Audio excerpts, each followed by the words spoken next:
Utah State has made the trek east, and the Aggies' hope receiver Terrell Vaughn packed his touchdowns. UConn's Taquan Roberson looking for win number 1. College football on CBS Sports Network is presented by the Home Depot. Utah State and UConn meeting in East Hartford. You are the visiting team. What is your call? Along with former Princeton Tiger Ross Tucker, Chris Lewis here. All right, it's not the start of the season that either of these teams wanted, but it makes the matchup between the two teams even more important. Well, trials for the rain that has been plaguing the Northeast throughout the week. The rain's supposed to let up as the afternoon wears on. We'll see. Temperatures in the mid-50s. Elliot Nimrod getting ready to kick off for Utah State with Brian Domino to return for UConn. Huskies looking for their first win. Utah State looking for their first win against an FBS team. Domino from the goal line. With a flag down, Domino has room down the middle of the field. Ball out late past the 30. And then a second flag down.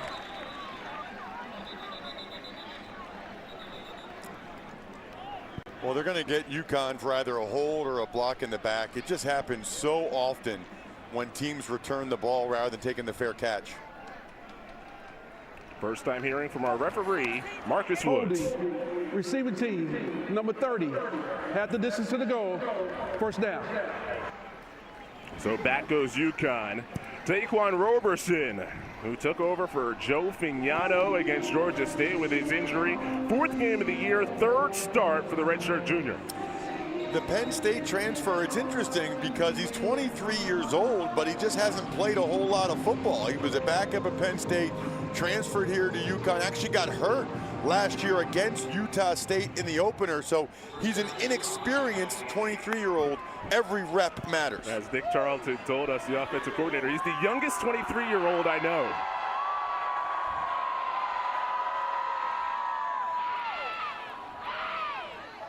Beginning to drive from the 8s. Victor Rosa on first down across the 10-yard line. Paul Fitzgerald on the tackle.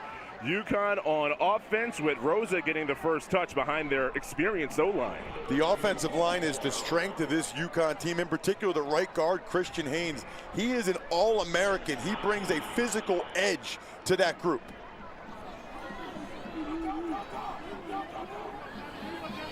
Their gain of 1 on first down. 2nd and 9. Roberson rolls out. Gets rid of it, finds Buckman, who slides at the 25. Brett Buckman, the grad student, the transfer from Delaware. First catch of the afternoon.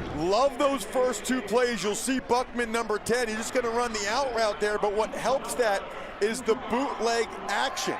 Everything was going left. This is who I think UConn should be offensively. Outside zone both ways, and then bootlegs and play action pass off of it.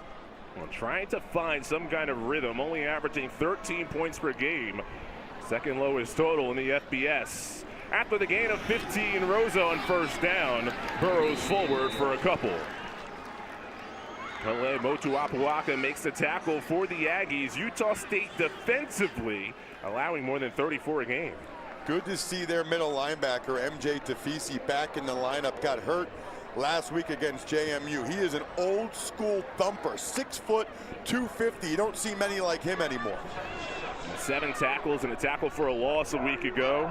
Tafisi started at Washington, now at Utah State.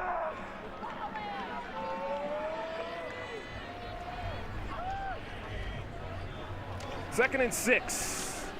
Roberson keeps, then flips. Here's Cam Ross, who's battled injuries throughout his time as a Husky. Picks up the first down before he's belted down by Jaden Francois. So the Huskies, 2 first downs on their opening drive. I like them bringing Ross in motion. You saw that left to right, that eye candy right there. It just freezes the defensive players enough.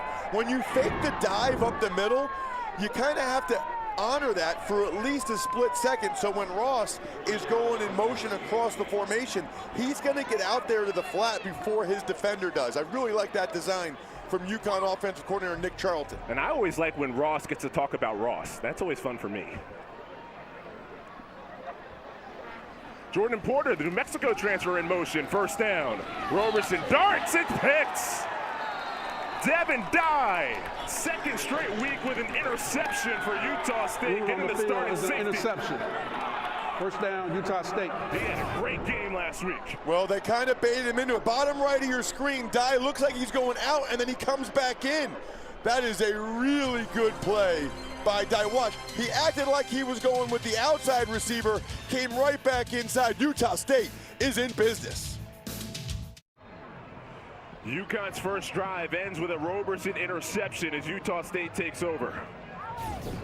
Watch Jermaine Dye, the safety here, gonna fake like he's going out and then come back in. This is really well done. Playing outfield like his dad did in the major. Looks like he's going outside into the flat, then he comes right back. He baited Roberson into that interception. That is so well done by Dye. So Devin Dye gets the pick for the second straight week. Of course, as Ross mentioned, his dad, world champion outfielder with the Chicago White Sox. Devin played baseball up until the 8th grade and decided football was the sport for him. Here's Utah State on offense as Devon Booth gets the first down run. Doesn't get much. Tui Famina Brown on the stop, and McKay Hillstead, the freshman from just outside of Salt Lake City, making his second start. Look at it at the bottom, by the way. The most passing yards by a Utah State quarterback since Jordan Love. He starts for the Packers now. Utah State will play fast. Brock Lanes drops the second down pass, so it's 3rd and long for Utah State in their offense. Found their rhythm late in the game against James Madison a week ago in a loss. Critical play here early for UConn. After a turnover like that, if they could get a 3-and-out and get the ball right back, that'd be huge. So Hillstead, who replaced Cooper Legard a couple weeks back. UConn showing zone here, 3 deep, 5 under. They're going to try to force Utah State to throw the ball short of the sticks. With a spread formation, 3rd and 11 underneath. The running back Booth well shy of the first down. Jackson Mitchell makes the tackle, and it's 4th down. And there it is. UConn got exactly what they wanted from that. Force the underneath throw, rally the ball, make a tackle. Interesting point on the field here for Anderson at the 43-yard line. Too far for a field goal, probably too far to go for it. I agree with the decision to try to punt it and pin the Huskies deep. Senior from Melbourne, Australia, Stephen Cottonley, former All-Mountain West honorable mention. Brett Buckman is the returner for UConn. So after the interception, Utah State goes 3-and-out. Buckman calls for the fair catch, lets it bounce, and it's down right at the 1. So great job by the Utah State special teams unit, 99 yards for UConn.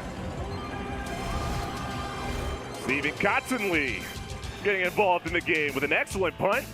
Buckman elected to let it bounce. UConn has a long way to go.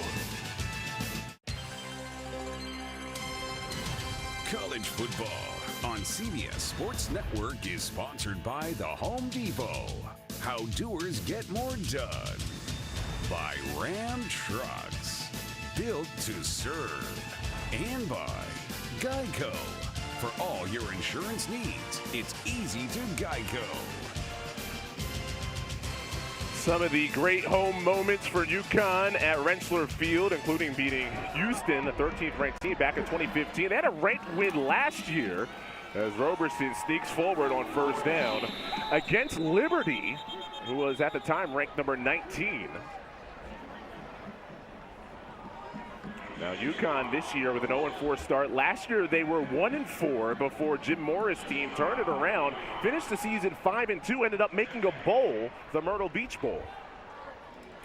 Kind of like that first down play right there. I mean, you're so backed up, you just got to get a little bit of breathing room so you don't have a safety.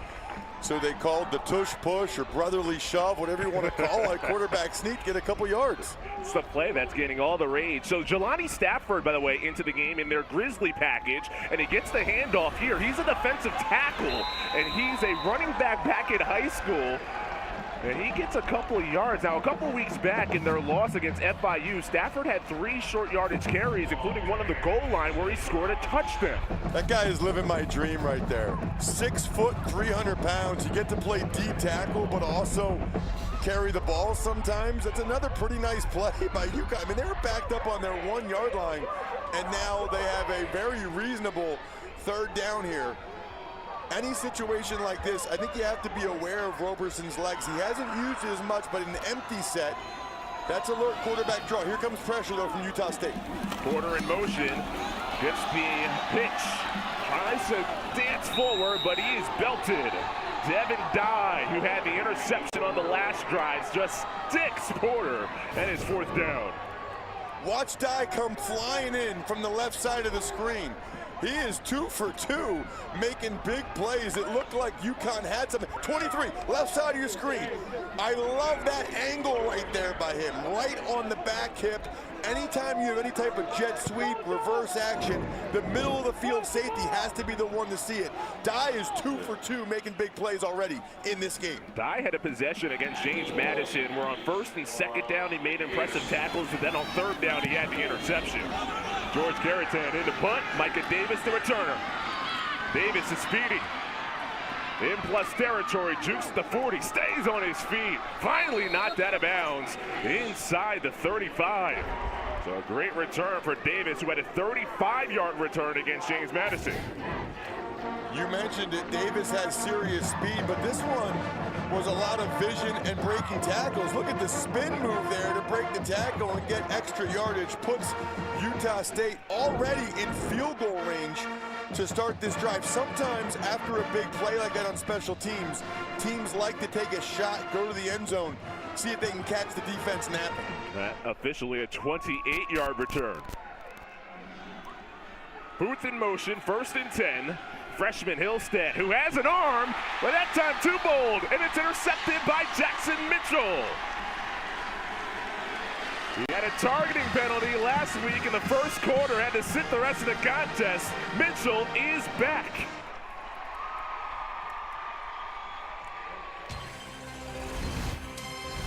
Jim Mora told us they need to find a way to get more turnovers. Well, guess what?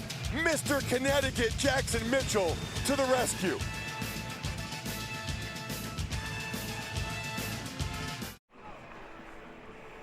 Third career interception for linebacker Jackson Mitchell. Ross, how did he do it? Well, it's another terrific job getting an interception by one of these guys in the second level. Watch, he's going to widen. Number 8, Mitchell, is going to widen, and then he'll come back into the middle of the field and make the interception. He widens out there, and then he reads the route, comes right back in. Really well done. So Jackson Mitchell, again, had to watch most of the game against Duke on the sideline after picking up a 1st quarter targeting. Porter gets the sweep around the edge. New Mexico transfer who has wheels past midfield. Knocked out of bounds by Anthony Switzer. But a big gain on the ground at 35 on 1st down. And he got a heck of a block in space. Watch him get out there. Watch the big man out there, number 77. I love it. It's not easy for a big guy like Ben Morawski to make a block in space there. Nice job of keeping his hands inside. So we got the key block on that play without getting a holding call. 1 year at New Mexico with Danny Gonzalez. Before that, 4 years at Arizona State, so the veteran. From the 46, this is Cam Edwards, who got work for the first time this season last week against Duke, 12 carries. Maybe loses a half a yard on that play with Bartheel on the stop for Utah State. Edwards is going to have to step up in the absence of Devontae Houston. He did have 43 yards last week against Duke on 12 carries, and Duke has one of the best run defenses in all of college football. Part of the schedules for both of these teams challenging. UConn losing to Duke last week. Took on a tough Georgia State team in Atlanta a couple of weeks back. FIU in between those. 2nd down and 11. Edwards again. Maneuvers forward, keeps the file. And then stopped down right around the 40. So it'll be 3rd down and a few. As UConn this season, just 40% on 3rd down. And just looking where they are on the field right now, the 41-yard line, they could easily run it here, and Jim Mora could elect to go for it on 4th down. So just because it's 3rd and 5 doesn't mean they have to pass it. Although Their matchmaker guy is the tight end number 17, Jolly, in the slot to the left. He is the mismatch, and even the D coordinator for Utah State, Joe Cawthon, said that's a tough matchup for our linebackers. 3rd and 5. UConn it, Ross the run. Edwards first down and then some. Taken down at the 30-yard line by Tafisi. An explosion of 11 on 3rd and 5.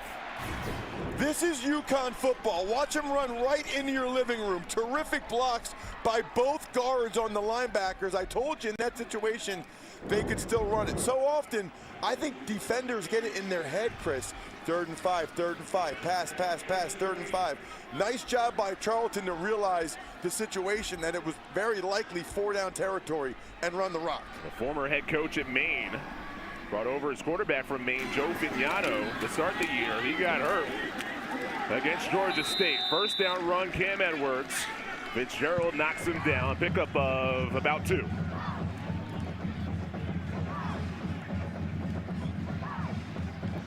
Thought it was funny what Charlton said about Roberson. He said, you can't be a robot and you can't be a cowboy at quarterback. I never heard that before, but it makes sense, right? I mean, you can't be robotic out there, but you also can't be a cowboy just throwing the ball all over the place. I've been watching football and part of football a long time. Never heard anybody say that, but that's a very apt description of the quarterback position. No robots, no cowboys, somewhere in between. In the NFL, didn't the Cowboy lead the league in interceptions last year? To the flats, Edwards corralled down a couple of yards shy of the first by Francois. So another 3rd down situation for UConn. And I'm going back to the run right now if I'm UConn. Look, they're bringing in the big guys. You see Stafford coming in at fullback. They bring in the extra tight end in Lewis Hansen from Michigan. They got the big, heavy set in here. The only thing about that is Utah State's going to match it. So now you got a lot of bodies here. Could be a good situation for any type of boot or play action, because Utah State is geared up for this run. I said anything less than 3, they trust Stafford to get. They give it to him again. Good luck stopping it. My man is 6'1", 303 pounds. A running back at California High School in Pennsylvania. This is amazing. I was made to call this game with Jelani Stafford getting carries at fullback. Watch it. Tell me you want to try to make this tackle. No, you do not. At contact, he drives through for 3 more yards, and he's got Hansen, the tight end, pushing him from behind. UConn's playing some old school bully ball right now, and I love it. And he gets so excited whenever he touches the ball. He was saying for weeks, hey, I'm available for short yardage situations. Finally, Nick Charlton put him in that fullback spot. Touchdown against FIU. That snap came quick before UConn was ready for it, and the officials blow it dead.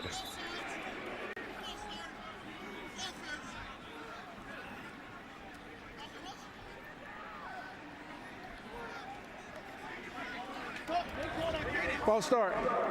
Offense. Not all 11 players got set. 5-yard penalty. First down. You can clearly see the awkwardness on the snap. Well, not all 11 players got set, because Yakari Walker, the center, snapped it early. I don't know that I saw who wasn't set, though, on the play. I just thought it's one of those, we'll see if we see any, those guys are all set. I think they're all set. It must have been a receiver, because everyone we just saw there, they were set. It's not a penalty. It's just not a good way to run a play when the center snaps it before anybody else is ready. That's a good catch by Roberson. He really wasn't looking.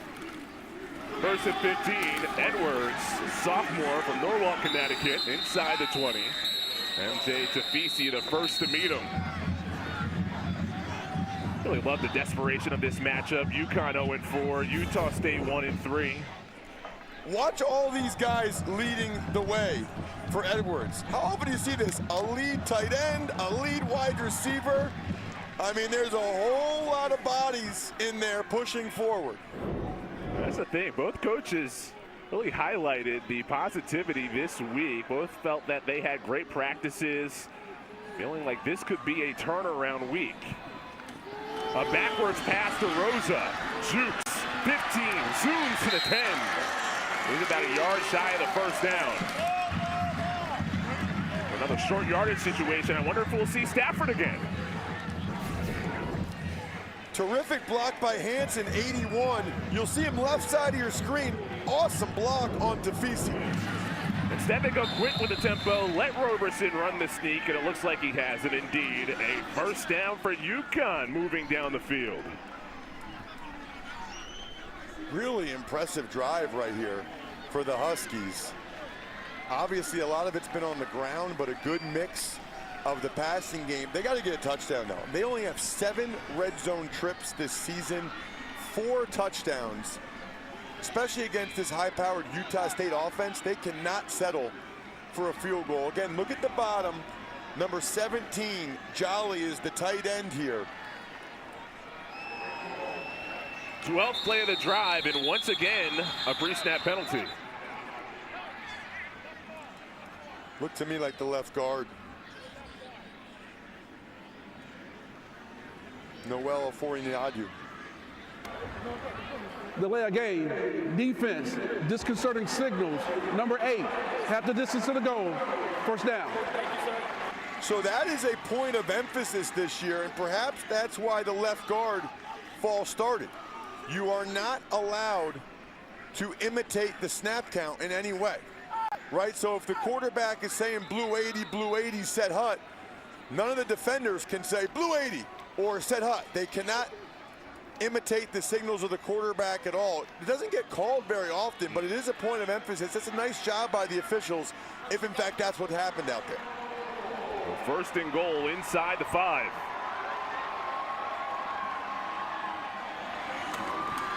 Rosa to about the 1.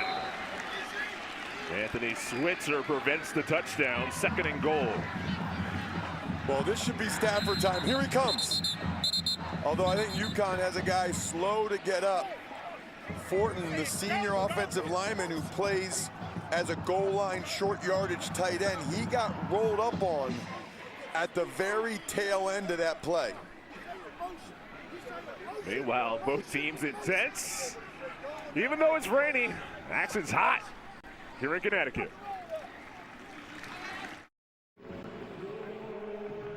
Junior from Quebec, Chris Fortin, was the player assisted to the sideline, right now in the tent for UConn.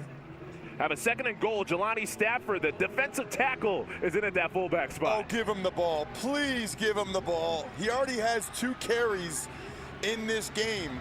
They're only a yard and a half away. He scored a touchdown earlier this season against FIU. He's been unstoppable so far. He's averaging 4.5 yards a carry. He'll get you 1.5 right here. Second and goal, Stafford the kick, and he gets in! Touchdown, UConn! 6'1", 303 pounds, a Youngstown State transfer, Jelani Stafford. Second touchdown this season. I'm telling you, this is the way the game was designed to be played. Give the ball to your D-line turned fullback, have a tight end pushing him from behind. It's a different version of the brotherly shove that the Eagles are making famous, and the Huskies are on the scoreboard. They call it the Grizzly package for UConn, bringing in Stafford. Joe McFadden to kick the extra point, connects. And UConn on top, 7-0 late in the first. Jelani Stafford, not only can he score, he can get the crowd hyped. We'll be back in 30 seconds from Rensselaer Field.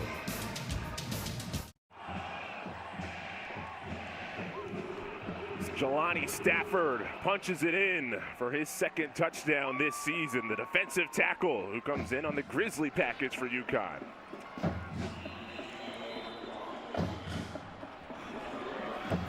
So UConn on top, 7-0. By the way, Utah State now outscored 67-7 in the first quarter this season. That takes a good turn for UConn, bouncing out of the end zone. Tomorrow, the Week 4 NFL on CBS slate, headlined by a can't-miss matchup in Buffalo between 2 of the top teams in the AFC, Josh Allen's Bills, Tua and the Dolphins. We can't wait. NFL on CBS, streaming on Paramount+. UConn head coach Jim Mora, NFL experience, 3 years, Atlanta Falcons, spent 1 year with the Seahawks. You can see right there, he's stressed for weather like this, that rain, Pacific Northwest, constant miss. That Bills-Dolphins game is going to be amazing. That's the game of the day in my mind. flag down. False start. Offense, number 75. 5-yard penalty. First down. Bryce Radford.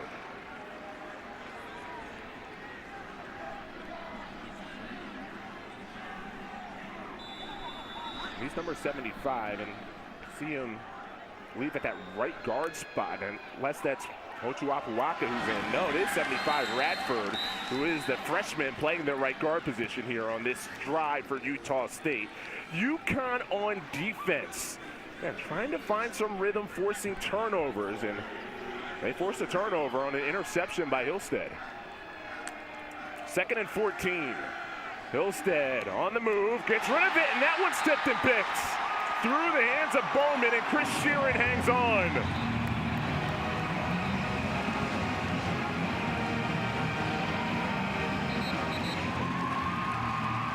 Second interception from Hillstead. They haven't been able to get turnovers all year, and now they already, after the pressure from Stafford, who else, they already have 2. Now that's not really Hillstead's fault. The ball was a little bit behind him, but that's how you get interceptions. Tips, overthrows, slightly inaccurate throws because of pressure, and UConn, 2 turnovers already.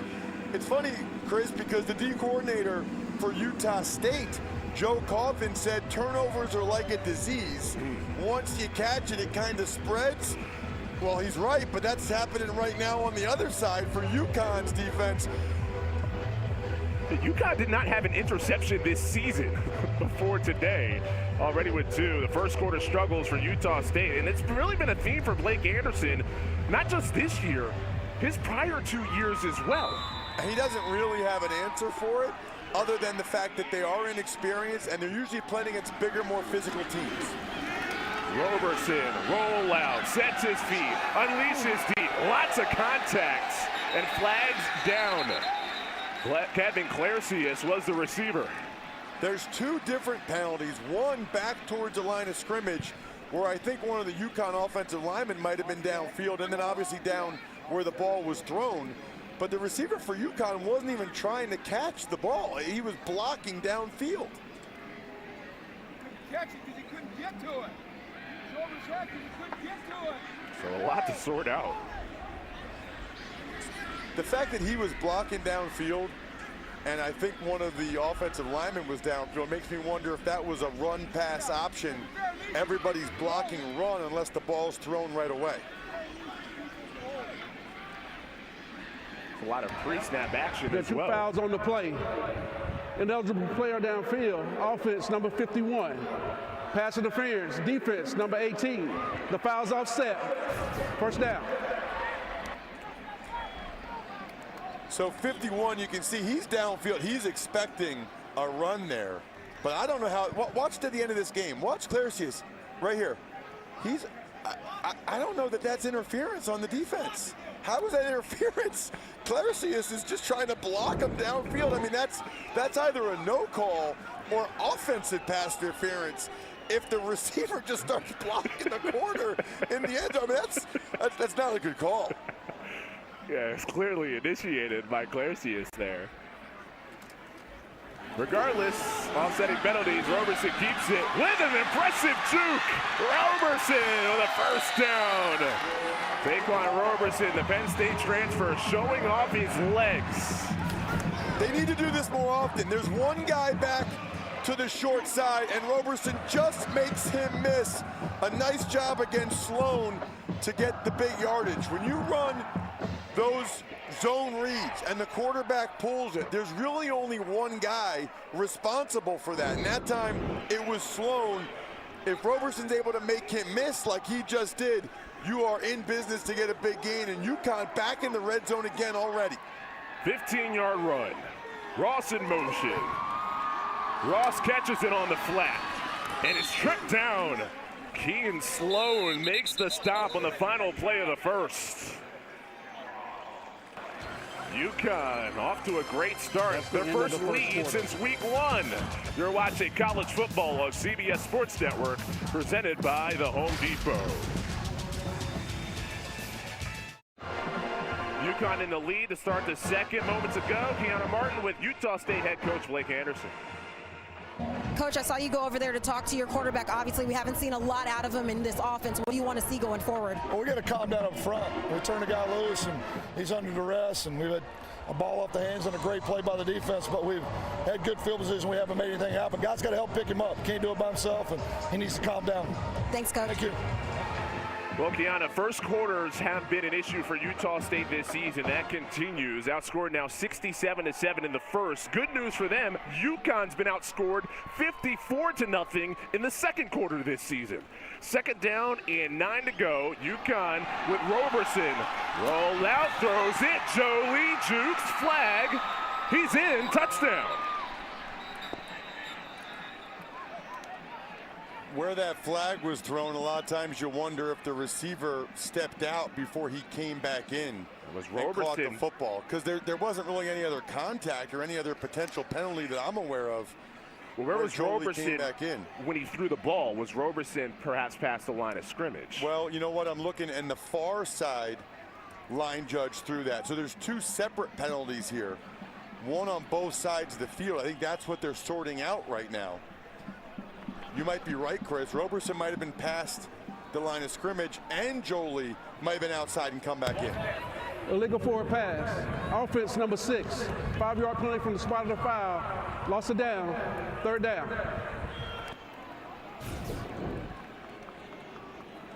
They were at about the 11-yard line. Quarterbacks usually have a pretty good feel for them. He wasn't even close. Yeah, and it's funny. I mean, it's not funny, but he was not even close. Usually quarterbacks have a pretty good sense of that. The loss of down is the part that really hurts you there, too. Now it's 3rd and long. This is where, if you're Nick Charlton and UConn, you really want Roberson to be careful with the football. We mentioned there, UConn has been outscored 54-0 in the second quarter this season, trying to get on the board in quarter 2. Well, and they are already up by a touchdown. A field goal makes it a 2-score game. It's tight windows down here in the red zone. Cannot turn the football over. Running back Rosa out wide to the left. Jordan Porter in the slot. 3rd down. Roberson guns it. Ross needed the 3s close. But the initial look is short. Tafisi makes the stop. It is 4th down. So that's fine, though. That is absolutely fine. I like the decision there. I think they're going to go for it. This is about a 1.5 yards. Well, you know what? Now that I'm looking at the spot on the field, I would say it's about 1 yard. They have not been able to stop Stafford yet. Can he go 4 for 4 in these situations? Give it to the big man. That's what everybody wants to see right now. And before we see it, a timeout called by Utah State. We'll talk about how to deal with the Grizzlies. Utah State, their first of the half. 30-second timeout. So Jim Mora, his team, part of the Husky Revolution last year, where they made the postseason for the first time since 2015. That year, though, they started just 1-4, finished strong 5-2. This year, an 0-4 start. But Ross, we were talking to him this week, and he seemed really encouraged this week, coming off of the Duke game where, hey, Duke's a tough team, and he thought his team represented itself pretty well. Right, and the other thing you have to keep in mind is just what their schedule's been. I mean, I guess NC State lost last night, but the teams UConn's played, they're 14-3 after the NC State loss last night. So they've played some very good teams. This is an interesting decision by Mora because he's a defensive-minded coach. I know deep down he's thought real hard about kicking the field goal to go up by 2 scores, but with this high-powered Utah State offense, I think this is the right decision to go for it, and I think they're probably going to give it to 97 again. Jelani Stafford, the fullback, 4th down. Instead, it's a rollout. Wide open, Nick Harris. Everybody thought the Grizzlies would get it, and Stafford, including the defense. And Nick Harris has his first touchdown of the season on its first catch of the year. This is just beautiful. They faked the hard run action. The Utah State defense was so geared up for it because I told them Stafford was going to get the ball, but also they thought he was going to get the ball. That's when you run a play action bootleg like that. UConn is off to a fantastic start in this game. That's a perfect play call from their offensive coordinator, Nick Charlton. Off the schneid in the second quarter. Their first second quarter points this season. UConn up 14-0. Nick Harris, Jr., Marriottsville, Maryland, gets to celebrate. UConn on top, 2 touchdowns. They take advantage on the goal line with the attention to Stafford. Well, I don't know which defender it is. It's one of those two is responsible for Harris, who blocks a little bit and then goes out into the flat. It looks to me like Dye has contained. So Dye's where he's supposed to be. Oh, no, it's Dye. When he turned around, he realized, uh-oh. The thing is, though, in fairness to Devin Dye, if he did cover Harris on that one, Roberson would have walked in. So one way or the other, Dye was in a bind. Great job by Nick Charlton to put the defense in a tough position. Tomorrow, noon Eastern, mark your calendars as the top pickleball players on the planet descend upon Atlanta's metro area for a must-see showdown. Don't miss APP Pickleball here on CBS Sports Network. Have you played pickleball yet? Never. I tried tennis, actually here in Connecticut on a visit. It was across the street from my granddad's house. I was playing against my brother. He was schooling me, so then I decided not to play tennis anymore. Faison on first down, the running back for Utah State, the junior from Pottstown, Pennsylvania, your neck of the woods, Ross. I couldn't believe when I saw Rasul was on Utah State's roster. He's from Eastern Pennsylvania, about 15 minutes from where I grew up. Had an outstanding high school career, went up to a Connecticut school for a year, then he went to junior college. I mean, he's been all over the place, but they like him. 2nd and 7. Hillstead, who's thrown 2 picks already, although the last one, Ross, you mentioned, wasn't on him. Micah Davis, the receiver there. Bin Wahad in coverage. Let's watch this. Right? Ooh, I don't know. I mean, he's trying to make an in-breaking route. That one is one where I probably would have thrown the flag for a hold there against Bin Wahad.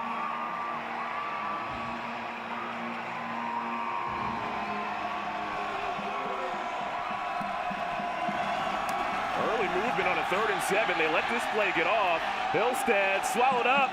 Mitchell meets him. There is a flag down, so we'll check the penalty before a potential 4th down. Holding, offense, number 3. The penalties decline, 4th down. Well, listen, if you want to play running back at this level, you got to be able to pick up the blitz. Watch Faison trying to take on Plack right here. Boom! I mean, he's got his hands outside. That's a red flag. Hands outside and you turn the body around, they're going to call that. You have to have your hands inside on the breastplate within the frame of the body. It's a good call by the officials. Ultimately irrelevant because Utah State didn't get the 1st down anyway. Just 10 total yards to this point for Utah State. Another slow offensive start. They're known to turn it around quickly. Cottonley punts. Buckman fair catch. Bunt by his own teammates. And then lets that ball roll. Very dangerous. The teammates need to get out of there. Usually Buckman or the returner is saying Peter, Peter, Peter to make sure they get out of the way, and nothing like that happens. UConn averts near disaster, but they get the ball back already up 2 scores. Welcome back to Rentschler Field. Huskies up 14-0. How about a fun fact for you guys? We learned that Taquan Roberson is big on consistency. He's a big routine guy. Instead of setting an alarm, he sets a timer when he goes to bed to get a set number of hours every single night. He's routine-based. Same thing in the training room. He does the same thing in the weight room. Guys, is the timer the new alarm? I'm still trying to figure out the logic behind it. Kiana, I'm wondering, what time did you set your alarm for this noon kickoff time? Okay, so typically kickoff here is around 3:30. Today was at noon. I like to get as much sleep as possible, so I'm going to say about 8:30. Okay, there you go. Get your rest. Got to work hard down there on the sidelines as Victor Rosa on 1st down picks up 15 Keeps those legs moving before Larson brings them down as UConn 2 touchdowns already, looking for more while hunting for their first win this season. So UConn, if you just tuned in, they average 13 points a game. They haven't scored more than 17 points in the game this year. First down, Rosa again to the outside. Rosa turns the corner, picks up the first down and scoots out of bounds. Back-to-back strong runs by last year's leading rusher, Victor Rosa. Everybody is getting involved. Watch the left side of your screen. You're going to see Buckman right there. He's going to get involved too. He blocks on the edge there. Might have gotten away with a little bit of a hole, but you know what? He released in time Anthony Switzer. That's a wide receiver on a linebacker, allowing Rosa to get the edge. Such a great sign for a program and the culture when wide receivers are willing to get dirty and block. Why not give it to Rosa again? This time Utah State does have an answer. Short gain. Anoka Mingau was the one who wrapped him up. So UConn, remember, Devontae Houston, who 2 weeks ago had the breakout game against FIU with over 100 yards. Last week was sick, only had 1 carry, and then this week decided to enter the transfer portal. So it means more work for the rest of the UConn running backs, and Rosa taking advantage so far.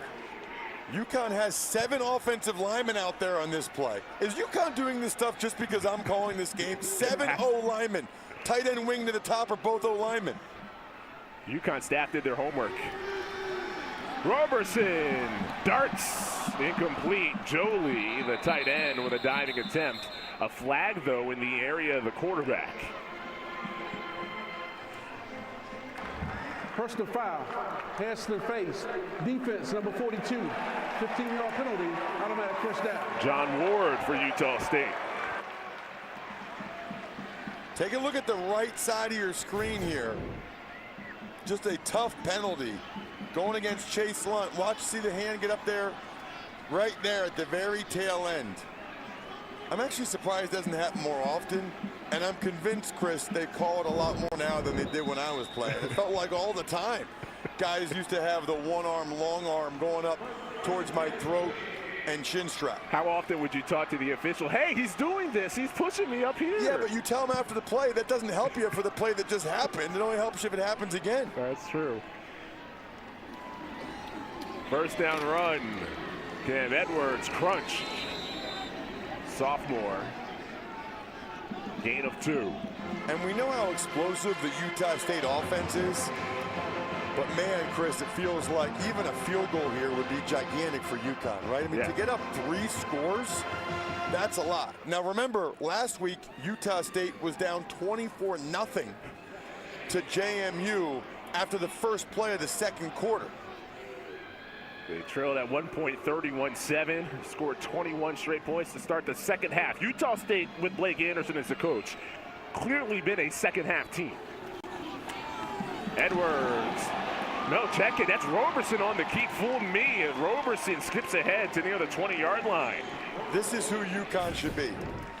He's going to pull the ball. Everyone's thinking, here comes outside zone. He pulls it. There's nobody there.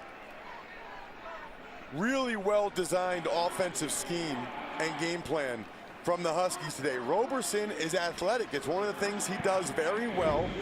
And with all these different formations, shifts, motions, the defense is so geared up to stop the foundational rushing attack that some of these play action passes and quarterback runs off of it have been wide open. 7 UConn plays have been longer than the total yardage that Utah State has in this game. Screen, Jolie blown up. Tuiaki there, as well as Switzer. Nowhere to go on the screen, 2nd and 10. Nice job by Tuiaki. Middle of your screen. He's going to feel the double team, and he just smells a rat, right? He just, well, something's not right here.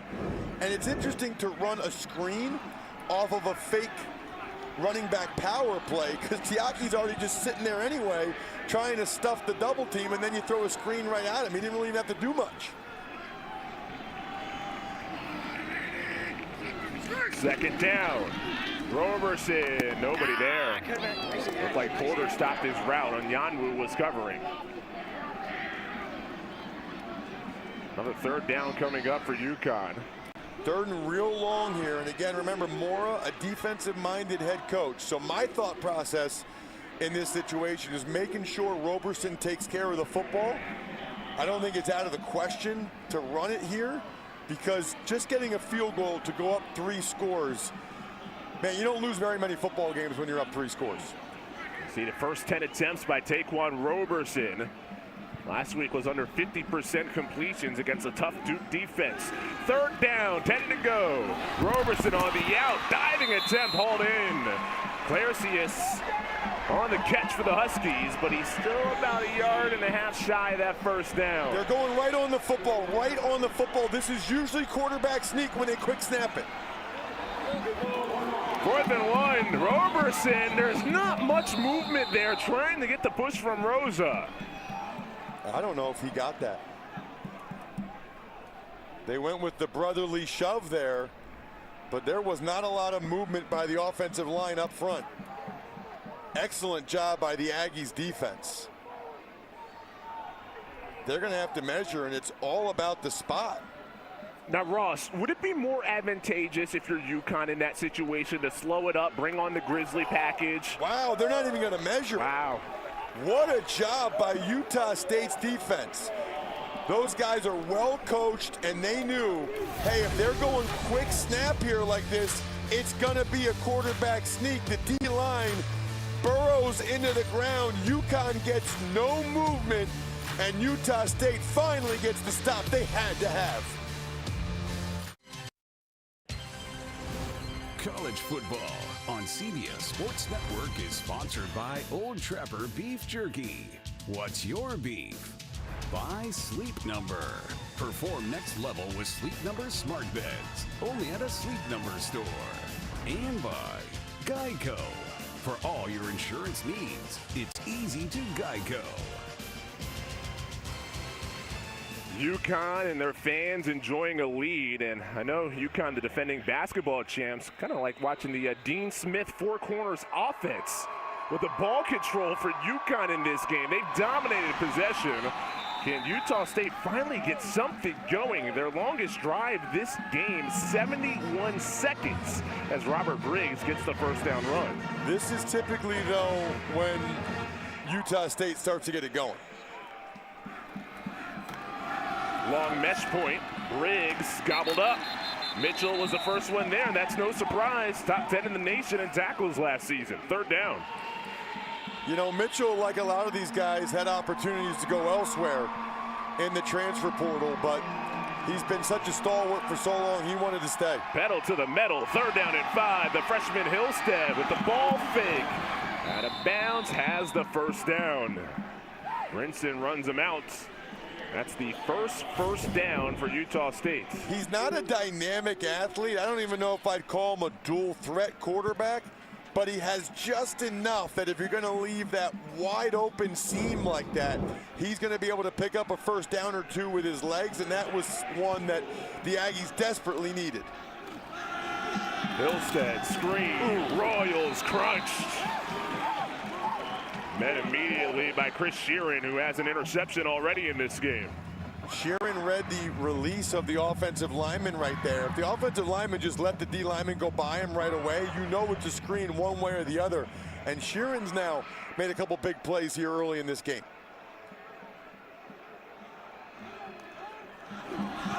Second down. Hillstead pressured, surrounded, and brought down. Durante Jones, the safety. First sack of the season. Durante Jones off the edge. Watch, he comes from depth, too. The running back was even ready for him, and he bullied him, went right through the face of Robert Briggs Jr. 3rd and long. Comeback routes for Royals. Can't break the tackle initially. Does end up slipping it, but Black is right behind to escort him out of bounds. 4th down for Utah State. Punt team coming back on. How about this UConn defense? A lot of the focus is on Utah State since they average 38 points a game, but this UConn defense has gotten better the last couple weeks. So far, this UConn team in this game Chris, this is who they were last year. I mean, this is why they went to a bowl for the first time since 2015 last year. It's good defense, takeaways, and run the rock. Coach Jim Morris said they had their best weekly practices this week. Buckman, fair catch. He's bobbled a couple of them this season. 33-yard line is where UConn begins their next drive while Utah State looks for answers. Say top of the morning to your favorite gridiron team as they get you ready for Week 4 NFL action. Don't miss that other pregame show tomorrow, 8 Eastern on CBS Sports Network. UConn in control, late parts of the second quarter. Kind of take a broad look at college football. The Ross reports. Well, take a look at the beastly Big Ten East. That's three of the best teams in the country in the same division of the same conference. The Pac-12 quarterbacks, I mean, there's more good ones than just that. Obviously, Shedeur Sanders as well. And then the SEC, only one team in the top 10. My guess is they'll still finish up with 2 or 3 in them. Cam Ross, first down, double team tackle, shy of the 40. And Kiana, things have been looking up for UConn this week. Yeah, you guys were just talking about having a really good practice despite that brutal loss to Duke last week. Head coach Jim Morris said he admired the attitude and effort of his team despite being down 5 scores. He said that's why he feels optimistic in the way that things are headed. He added that Tuesday was their best practice of the season, noting the team's energy, their attitude, and execution. And we're seeing a little bit of that here on the field today. And Kiana, one area that we're seeing the improvement was an area where they focused on this week, drop passes and preventing them. Oh, Chris, I can't believe you just did that. Okay, Here comes the drop pass soon, UConn fans.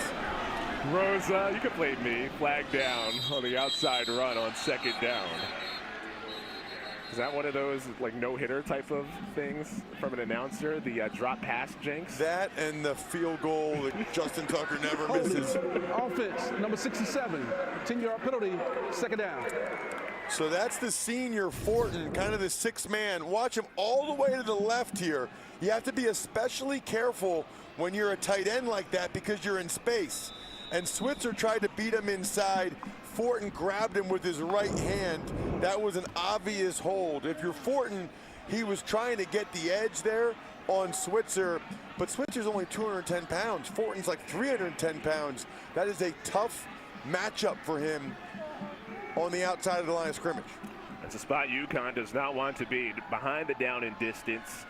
Get it off with 1 second left. 2nd and 15. Roberson fires. Jolie snags shy of midfield. First down, UConn. We mentioned earlier, Jolie is a tough matchup for the Utah State linebackers. Right side of your formation. They're actually in a zone coverage there.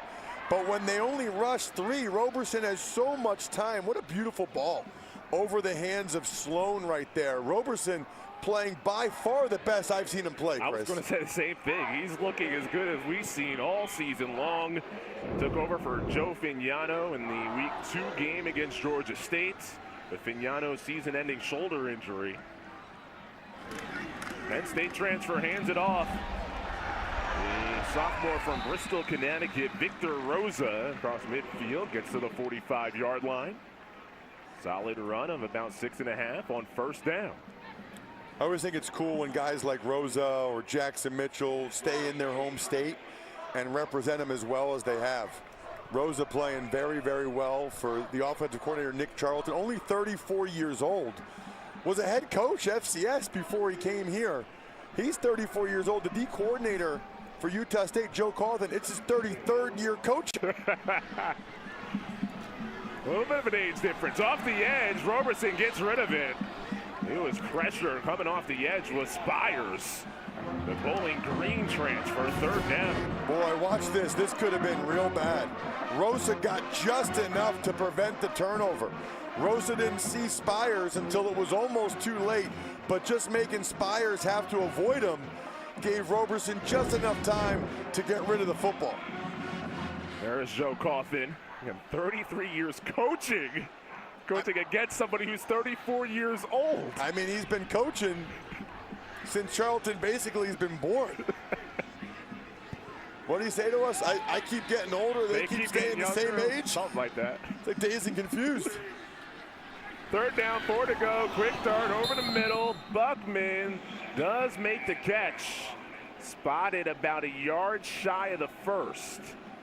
Decision time here. Now, they're not going to hurry up and do the sneak again. That didn't work. They're going to bring in the big man package, including 97, Jelani Stafford. They've had a lot of success with this package. Remember, they're 3 for 3 running the ball from it, but they also scored the 1 touchdown off of play action. I say give it to 97. Make Utah State show they can stop them.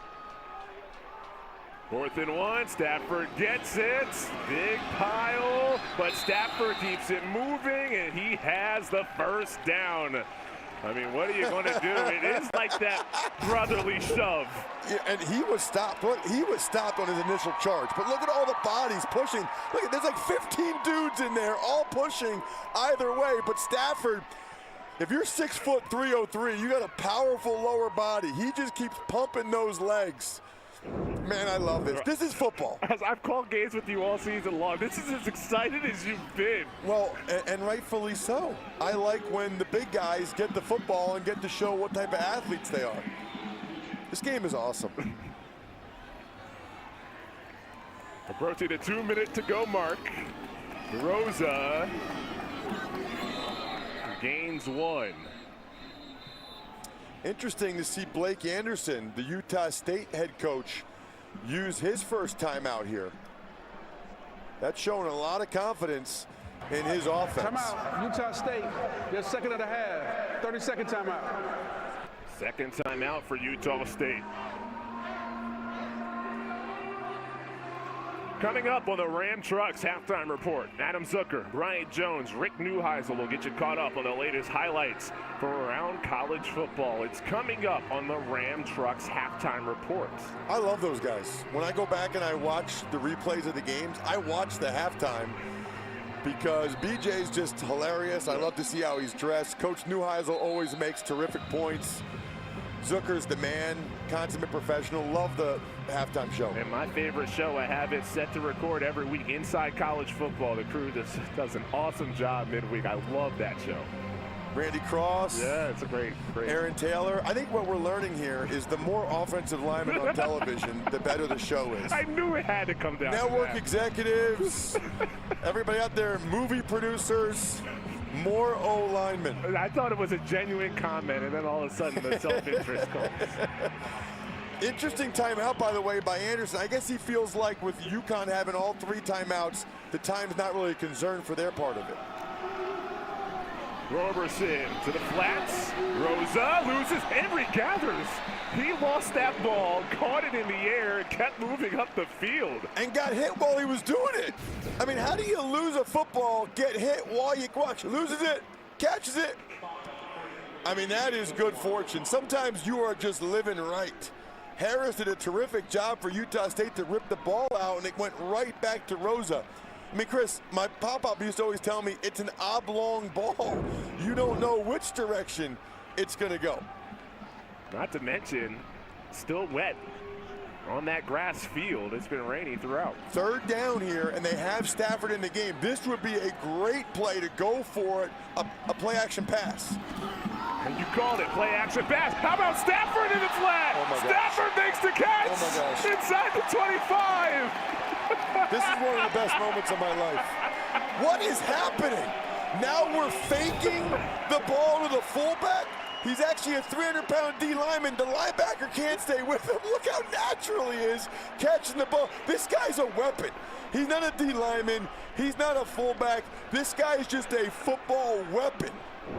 I mentioned they did have a pass to him in the playbook if it ever came up. We just saw it on 3rd down. How about the ground game? Rosa crawls past the 20-yard line. 1:20 and ticking left in the 2nd quarter. That looked like it was going to go a long way. If Anthony Switzer didn't make that tackle there, Rosa might have scored. I mean, that was extremely well blocked. Credit to Switzer, the safety turn linebacker who can really run, for making that play. Does he have white eye black on? You see that? He's got his whole face is painted white. Ross in motion, 2nd and 6. Running out of space to the sideline. Roberson instead cuts it up the field, gets out of bounds. Clock stops, 45 seconds. Third down upcoming. So still plenty of time for UConn here because they have the 3 timeouts and because the clock stops less than 2 minutes remaining in the first half and second half in college football when you get a first down. So, you know, they're cognizant of the clock, but they also don't want to give Utah State a lot of time to get a score on their end of it. So Charlton's really trying to accomplish 2 things right now.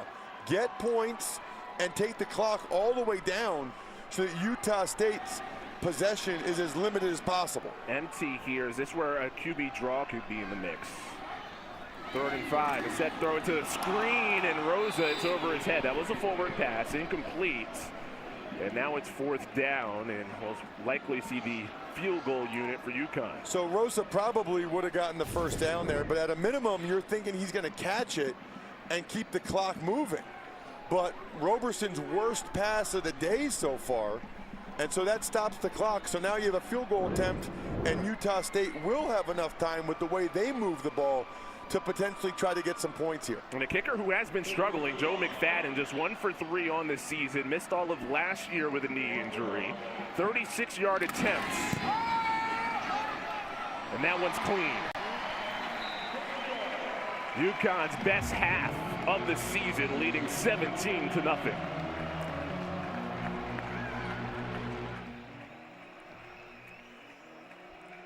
That is a season long for McFadden. UConn on defense has been making life tough. They really have. First it was the Mitchell interception, then the tip pass, and Sheeran gets his own interception. That's been such an issue for UConn is takeaways. They focus on it. What did Jim Mora tell us earlier this week? He said, listen, you know, takeaways happen when you're running to the football, when you're getting pressure on the quarterback. It's the hustle. It's that one extra step that makes a difference. And for both Mitchell and Sheeran, that one extra step is what enabled them to get those interceptions. Only 1 forced turnover coming in. That was a fumble recovery. They didn't have any interceptions coming into today. And they got 2 in the first. McFadden does send it deep and through. So 37 seconds left for Utah State. Metal to the metal type of offense. We'll see how they utilize these 37 ticks. With only 1 timeout, they're going to have to try to major in things to the outside of the field, right? So you either need to get to the outside of the field or get at least 10 yards almost every snap if you want to go down there and get in field goal range. Hillstead, the highest ranked high school quarterback signee ever for Utah State. Right outside of Salt Lake City. On the draw, a couple of blockers in front and space, shimmies, has the first down. With 30 seconds left, the clock will stop initially before they reset. And that's great. They need to be ready to snap it right away. Clock still stops in college football. See, it's not even really set yet, and they roll. I always think that's part of it's interesting. Hillstead, laser beam, wide open receiver. Kobe Bowman zooms and scores. 63 yards to the house. That is a wow, because it's the left side of your screen. I have no idea how UConn dropped that coverage like that. We'll take another look at it, but that is obviously the last and the only thing you absolutely cannot allow to happen if you're the UConn Huskies. Kudos to the Aggies for taking advantage of a mental mistake by UConn. So after pretty much 29 minutes and 30 seconds of excellent play in the first half for UConn, it is Bowman, the Stanford transfer, who burns the Huskies for the big score. Well, Bowman is going to be all the way at the top of your screen, so let's watch him run the post here. It looks like they have 2 deep safeties, does UConn. But what happens is the deep safety to that side takes the underneath route, and when Bowman comes all the way from the outside in, he's wide open. So it's tough to know whether it's the outside corner or the deep middle of the field safety that's responsible there.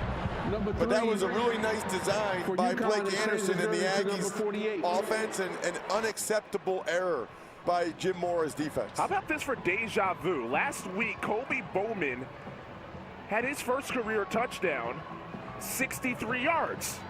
Similar situation, his team trailing just like this. They get a 63-yard touchdown from Hillstead to Bowman to help them get right back in it. Wow. Same yardage. You should have told me that before the play, because then I could have said, I'm going to predict a 63-yard touchdown for Kobe Bowman. A short kick, fair catch, 25.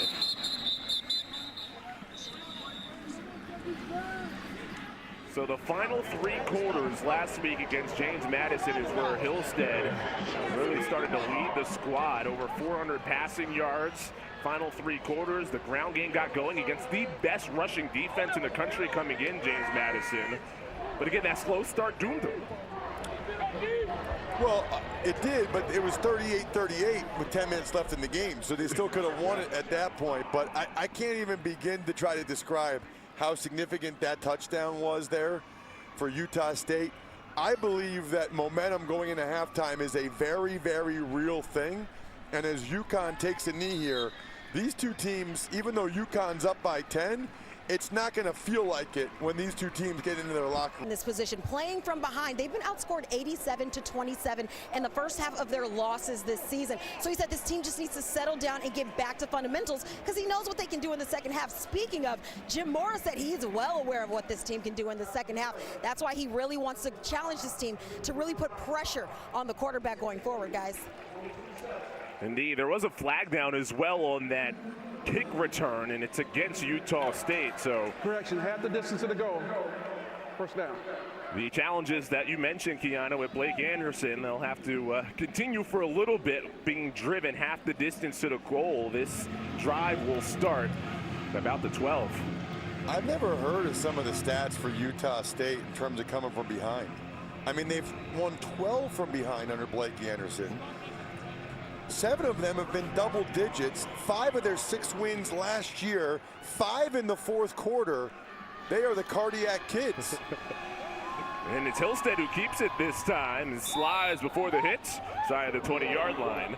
Durante Jones was the one to force that slide. It's second down. Utah State plays with serious tempo. They believe that part of the reason for their second half success is their conditioning. With Devon Booth, nowhere to go. Devon Booth was one of the players who talked about the conditioning, how he came in, he had to lose weight. He said he really wasn't in shape when he first arrived in the mountains of Logan, Utah. Really had to work to get himself conditioned to play in this up-tempo offense. They're kind of like a Sun Belt team in the Mountain West in terms of up-tempo and speed versus the power you see from a lot of those other teams. Vaughn, who hasn't been targeted in this game, in motion. 3rd down and 5. A seed over the middle is caught by Booth, and he picks up the first down for Utah State. Hillstead is not afraid to throw the ball in traffic. I mean, that is tight quarters right there. Nice coverage by the Huskies, but Hillstead fit it in there anyway. There's the up-tempo offense. Hillstead again on the ground. This time takes the hit. Palmito Brown knocked him down. Pick up a 5. So one of the reasons why you run quarterback draws is it helps to slow down the defensive linemen, right? If the D tackles in particular are getting up the field too much, run a quarterback draw, go right past them. It just starts to slow them down a little bit where they got to be ready for that. Hillstead had the most yards ever by a Utah State freshman in his first starts last week against James Madison. 399 yards. Second down throw, nearly picked. Mumu bin Wahad came crashing in on the in-breaking route. Well, he just reads the route right there. He sees the in-breaking route, jumps it. That's one of the advantages, by the way, of playing off coverage. He can see the drop of the quarterback, read the route by the receiver, and those two things told him it's a quick in-breaking route. Could have been a huge play for the Huskies. Hillstead already has 5 interceptions this season, less than 100 passes. 3rd down, down the seam, and is hauled in. again. Jalen Royals over the shoulder inside the 40-yard line. And there is a flag back by Hillstead, who is slow to get up. Well, he got absolutely crushed. Personal foul, roughing the passer. Defense, number 95. 15-yard penalties added to the end of the play. First down. This is an unbelievable. Watch the hit he takes, and he delivers a beautiful throw while getting hit from both. Look at that throw, and maybe even a better catch by Royals. But for Hillstead to have the courage to make that throw in that situation says a lot about him. Let's hope he's okay when we come back.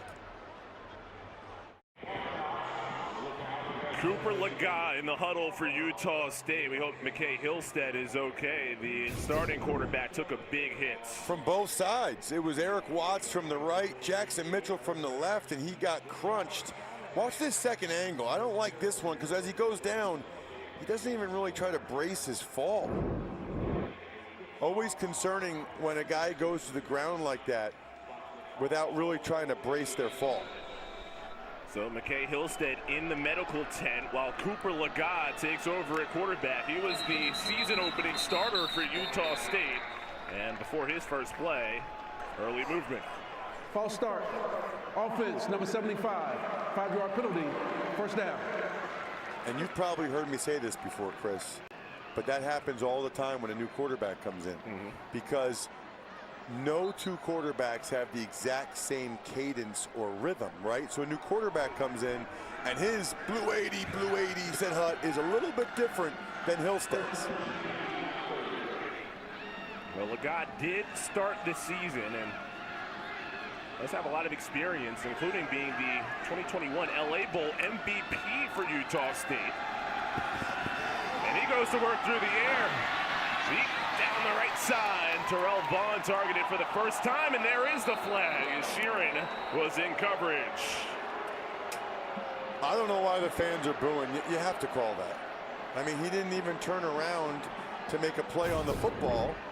It's a nice throw by Lagat, by the way. Utah State's not messing around. Number 7. Having him throw up. Watch. Sheeran never turns around for the ball. As Vaughn tries to come back for it, Sheeran's pushing him forward. That's clear interfering with the defender's ability to try to make a play on the football. Nobody should be booing. It's a good call by the officials. Sheeran needs to get his head around because he wasn't in that bad a position. I don't remember too many instances, Ross, where the home crowd just applauds the official saying good job. Cheers. It doesn't happen. That's a good Maybe call. You see a lot of football. That's a good call. Lagat, strong in the pocket, lasers and caught. Jalen Royals, touchdown, Utah State.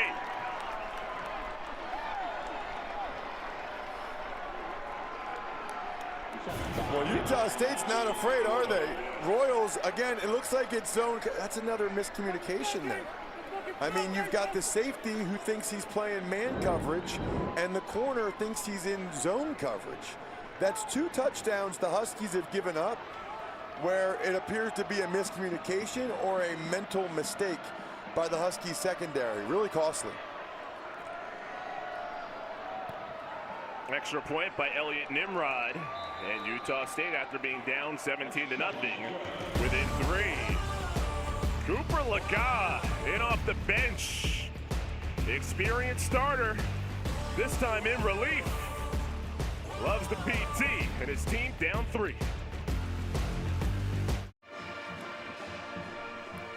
Welcome back to Hartford, where Utah State just scored. Let's watch the miscommunication. Brinson thinks he's in zone. Jones, the safety, comes up like he's in man. Nobody covers Royals in the back of the end zone.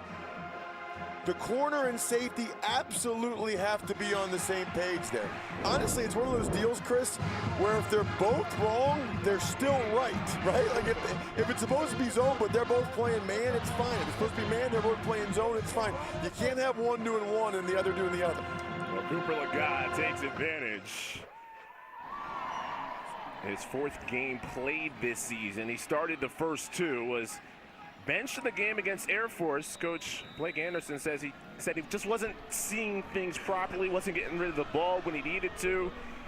but continued to coach him hard in practice, saying that, hey, he's going to have a shot eventually. As Nimrod with the short kick. Fair catch called at the 25-yard line.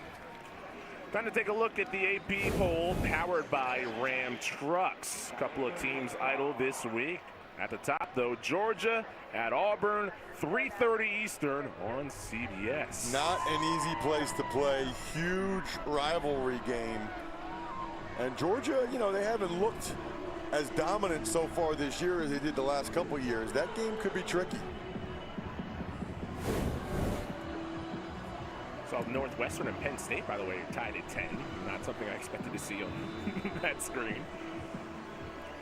Taquan Roberson, perhaps his strongest half this season. 15 for 19 for a $103 and a touchdown. With Porter in motion, Roberson keeps and goes nowhere. Met immediately by Anthony Switzer. As you can see, Hillstead walking. What's the update, Kiana? Hey guys, yeah, so McKay Hillstead, he was helped off the field into the medical tent. He stayed in the tent for the remainder of that scoring drive, and until just now being helped off, or actually walking to the locker room as we speak, so it looks like it could be the end of the day for him. The sports medicine team has been on the sideline re-watching that play and what went down, kind of analyzing how he came to the ground. So just something worth monitoring as he's headed to the locker room, guys. Well, Kiana there, seeing the same thing that we saw up here. Second down, 12 to go. Roberson check down. Rosa stiff arm to Switzer, who wraps him out of bounds. Set up third down. And this is, you see Roberson, he'll take a hit at the end of this play, but this is what UConn doesn't want to do, right? They don't want to have a negative yardage on first down, and then they have to have a drop back pass on second down, and now they're in third and long. This is what they avoided for the most part in the first half. Third and long is not UConn's friend. Their receivers struggle to get separation against man-to-man coverage, which is exactly what it looks like Utah State's playing here.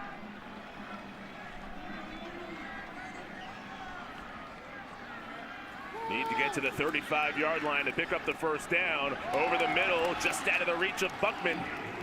Michael Onyanwu in coverage, fourth down. Well, when you watch the tape for UConn, you see a lot of that. When they have to throw the ball and their receivers are being covered man-to-man, the receivers just don't get open. I mean, Onyanwu's all over Buckman right there. Even a perfect throw, I don't think gets it done there by Roberson. And the real problem there was the negative yardage on first down. UConn cannot survive playing behind the sticks. Garrett in the punt. Davis, the returner, had a excellent return. 28 yards, his first attempt. Picks that one up off the bounce and is brought down. Special teams for UConn does their job. And it's Hudson, the one to make the tackle in East Hartford.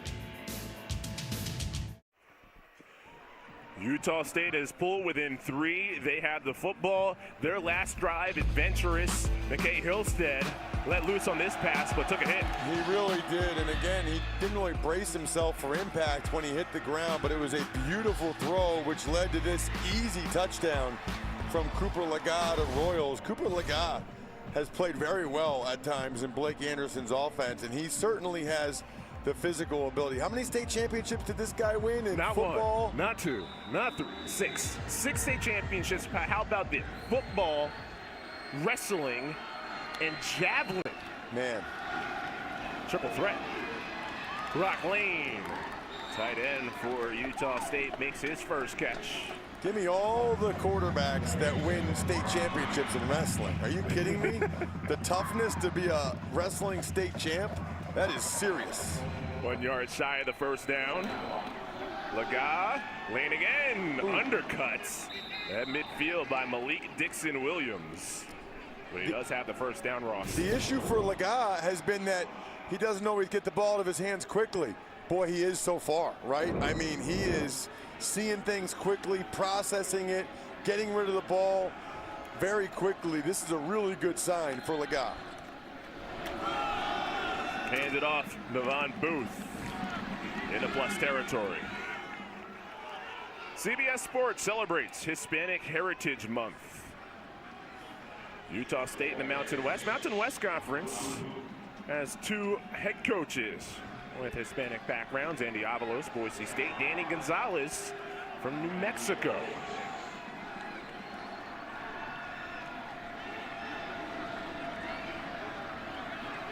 Second down and 5 upcoming. Booth jukes outside, gets the angle, past Mitchell. First down, Utah State to the 35. You can just feel the angst in this building right now.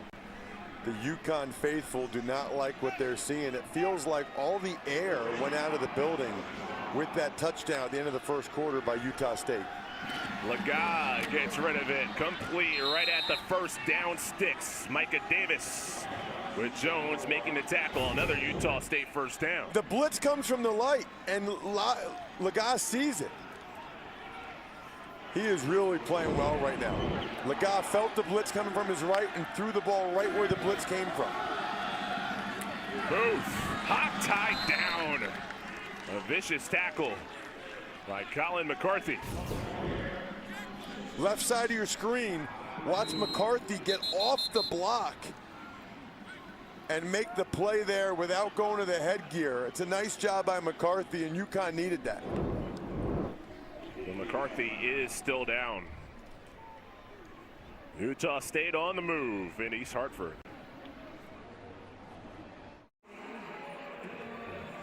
Colin McCarthy, who dealt with a back injury last year, walked to the sidelines under his own power. Trying to stretch out there. Today's Geico difference makers. We have to start with the headline of the first half. Galati Stafford, see their DL. That's defensive lineman. Those are offensive stats. And then Cooper Laga for Utah State has come in on the most recent drive before this one in relief of McKay Hillstead. Still in here, the grad student from Orem, Utah, right outside of Provo. 2nd and 9, throws the screen, juking Booth, and belted late. No flag as Jones hit him. Well, he was still tiptoeing down the sideline, though. You know, Jones doesn't really know if he's out of bounds or not. That doesn't bother me. I mean, they blew the whistle, but he's still going down the sideline. That's a pads popping and talking down there as well. 3rd and 5. Big time play here.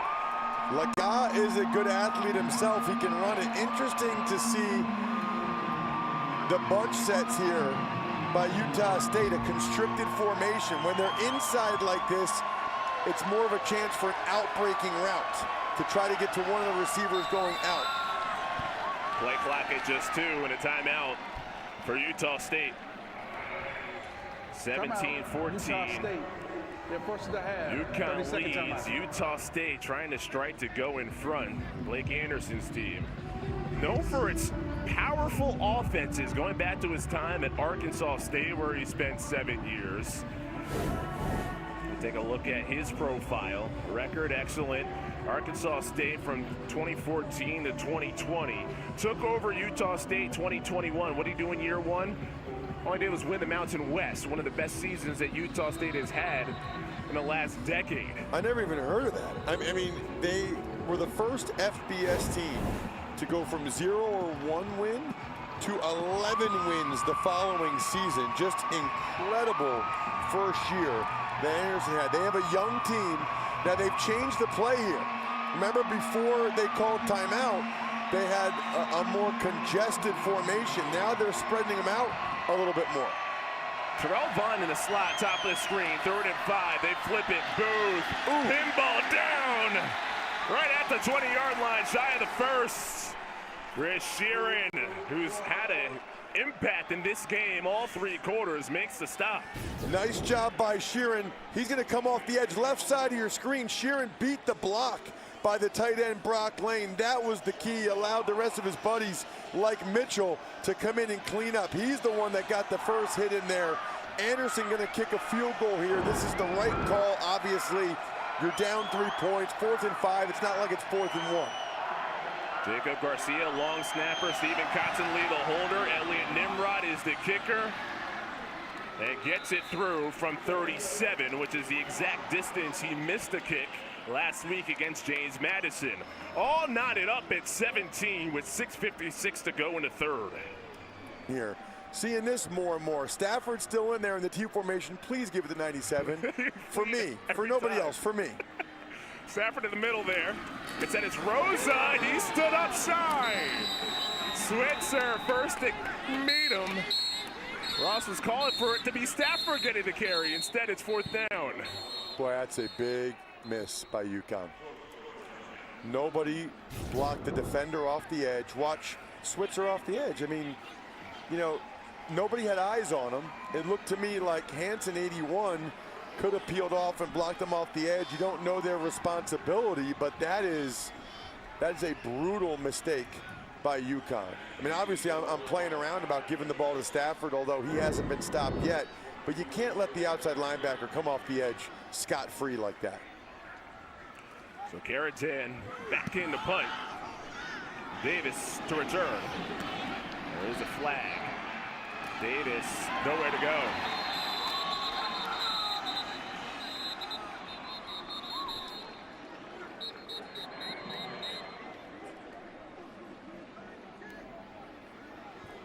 So it'll be around the 25-yard line pending the penalty.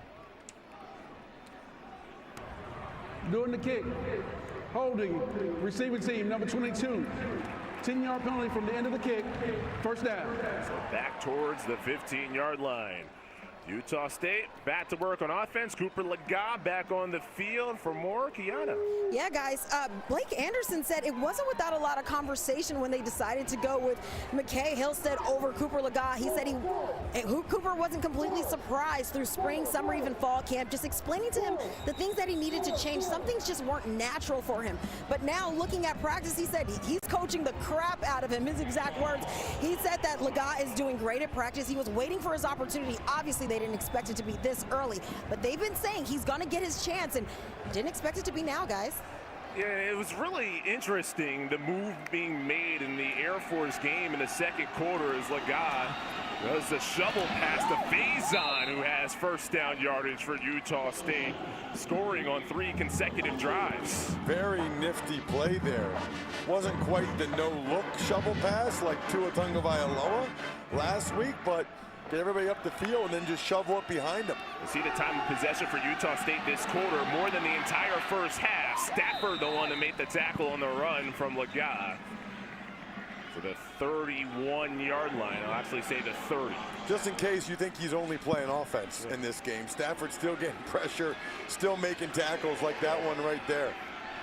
Forget Travis Hunter. Let's talk about Jelani Stafford as a two-way performer. Two-way stars. Royals, sideline, he has speed, 4-3 speed, and watch him zoom. He can in fact slow down because he walks in for the score.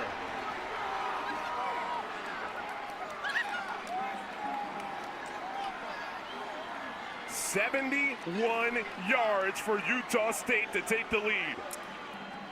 You get one really good block right side of your screen from Lane, and you got a safety take a really poor angle, and that's the result right there. Dixon Williams tried to go underneath the block. If he's going to do that, then Malcolm Bell, the corner, has to have outside leverage. These are fundamental things that UConn is making mistakes on here. After trailing 17-0, Nimrod's extra point makes it 24 straight for Utah State. Take another look at it here, Chris. The corner and the safety have to know who has outside leverage, who's coming from the inside. Nobody was responsible for the outside, and that's just a quick wide receiver look pass.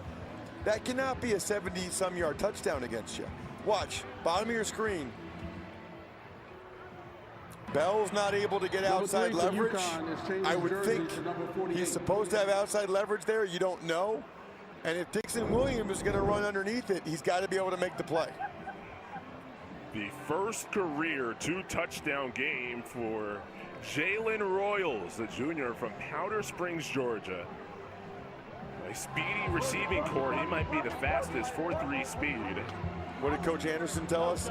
He runs 4.3 every time we test him. Every time. Not just like a once in a while guy. He's an every time guy. 5 catches, 124 yards for the 2 touchdowns. Just like every Utah State game, fall behind and then rally back. Short kick, Ross receives at the 20 with a flag. Only returns it about 4 yards. I don't understand why UConn keeps trying to run the ball all the way across the field against these kicks. Just get upfield.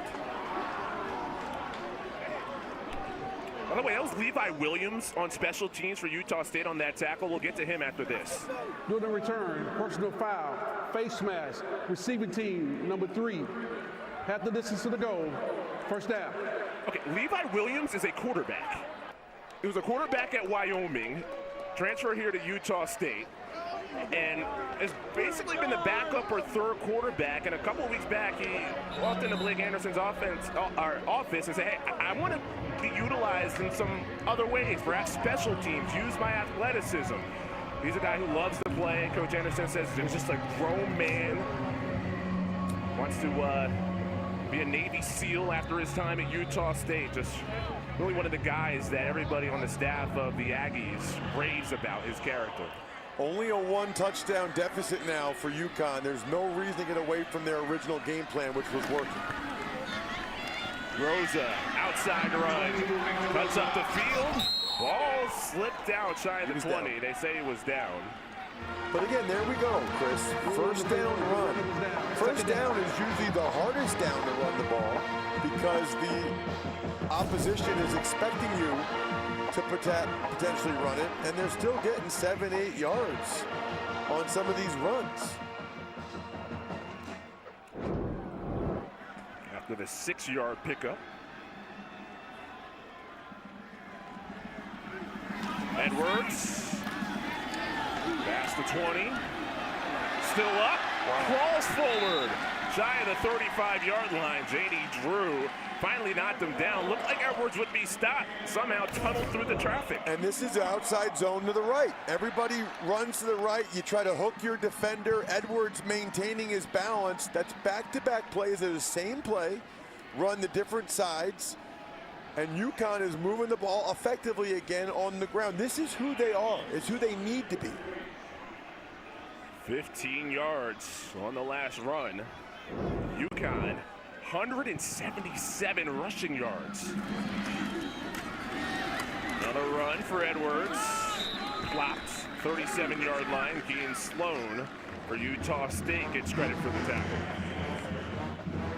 So this is my mindset, probably as a former offensive lineman, Chris, but run the ball until they stop it. They just run the ball until they stop it. Make them prove that they can stop it. Even their coaches talk about how undersized Utah State is on the defensive line.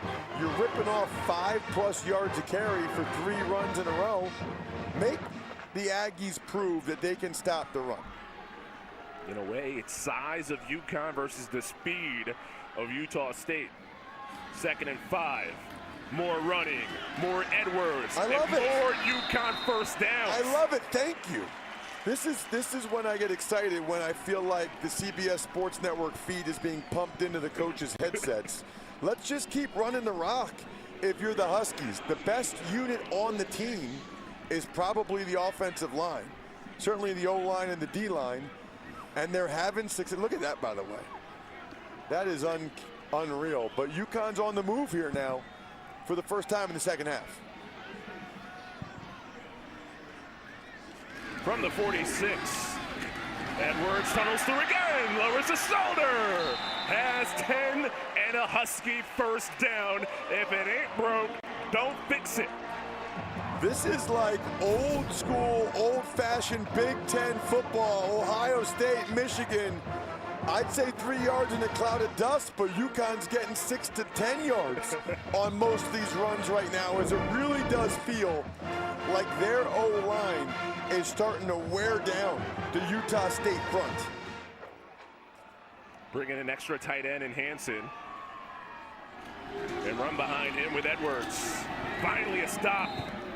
MJ Tafisi Meets him for no gain.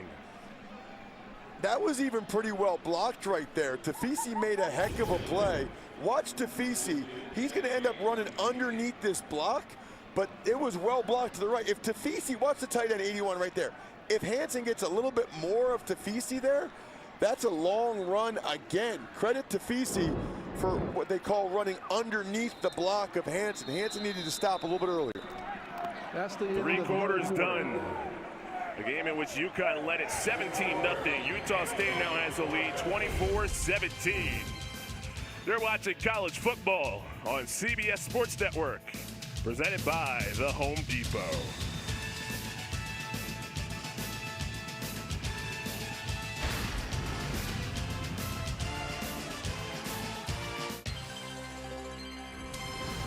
College football on CBS Sports Network is sponsored by the Home Depot.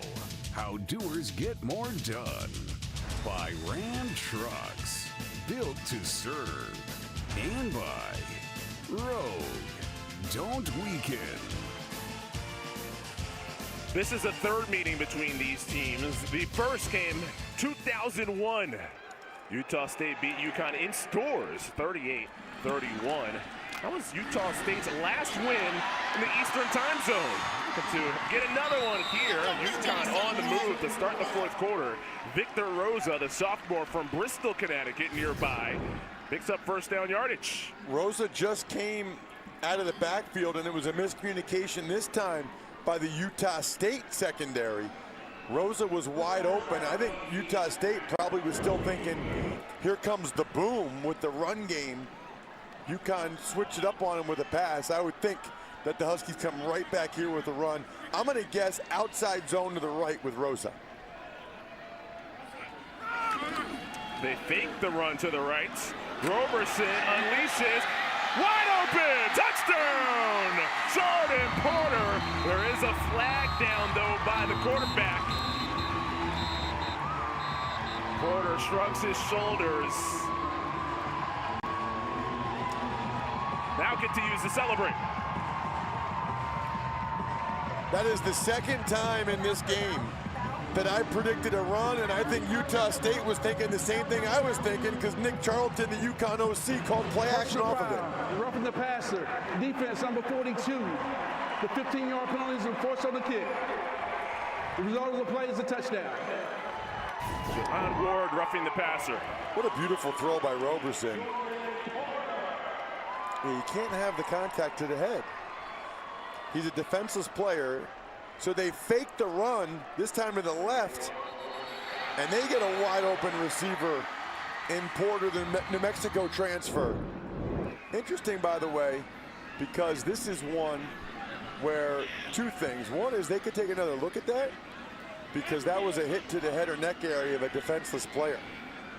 So that's one where they could look at it for targeting if they choose. And also, this is a situation where Mora, see, that's a hit to the head or neck area of a defenseless. I mean, that's why they threw the flag.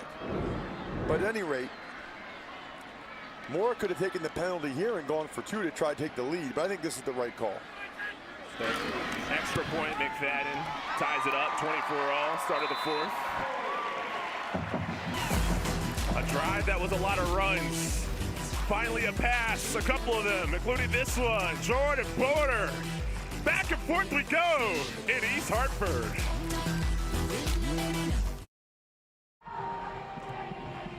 Scored by quarter, and that 7 in the second from Utah State came in the last minute of the first half. So it was 17-0 UConn. It became 24-17 Utah State with the 24 unanswered points. And then UConn, most recent drive, connection from Roberson to Porter for Porter's first touchdown reception of the year. Ties it at 24 here in the fourth. This game rules. It's a fun one. It's gonna be a barn burner, partner. Strap in, everybody. We got 14 minutes to go. Tie game, this is what we live for. It was roughing the passer, which moves the kickoff to midfield. Fair catch, 25-yard line. Take a look at today's Pound for Pound, brought to you by Rogue Fitness. Cooper Laga finding Royals, then Cooper Lega finds Brock Lane, and then Cooper Lega finds Jalen Royals, again, who goes down the sideline. Cooper Lega having himself a day off the bench. Really happy for that young man making the most of this opportunity. Those are great numbers for these quarterbacks. Lega in relief of Hillstead, the freshman. Lega brings that experience. Former LA Bowl MVP in relief of Logan Bonner. Lega zigzags, hammered down, but has the first down. Jackson Mitchell known to lay down the wood a few times. A little read play by the quarterback. Take a listen to this hit.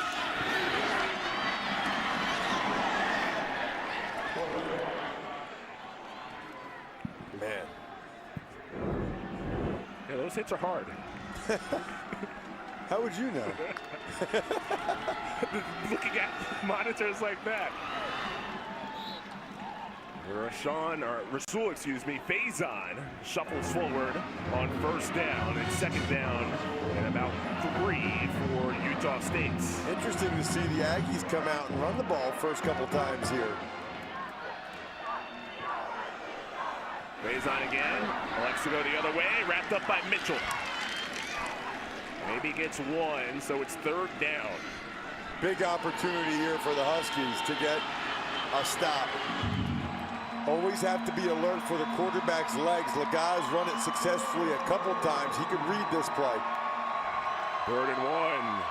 Faison plows ahead, picks up the first down. Rasul Faison, transfer from Snow College in southern Utah. Good leg drive there by Faison. Nice job by the offensive lineman sticking with it too. Quick goes God. Post route on target. Royals! 3rd touchdown! 52 yards!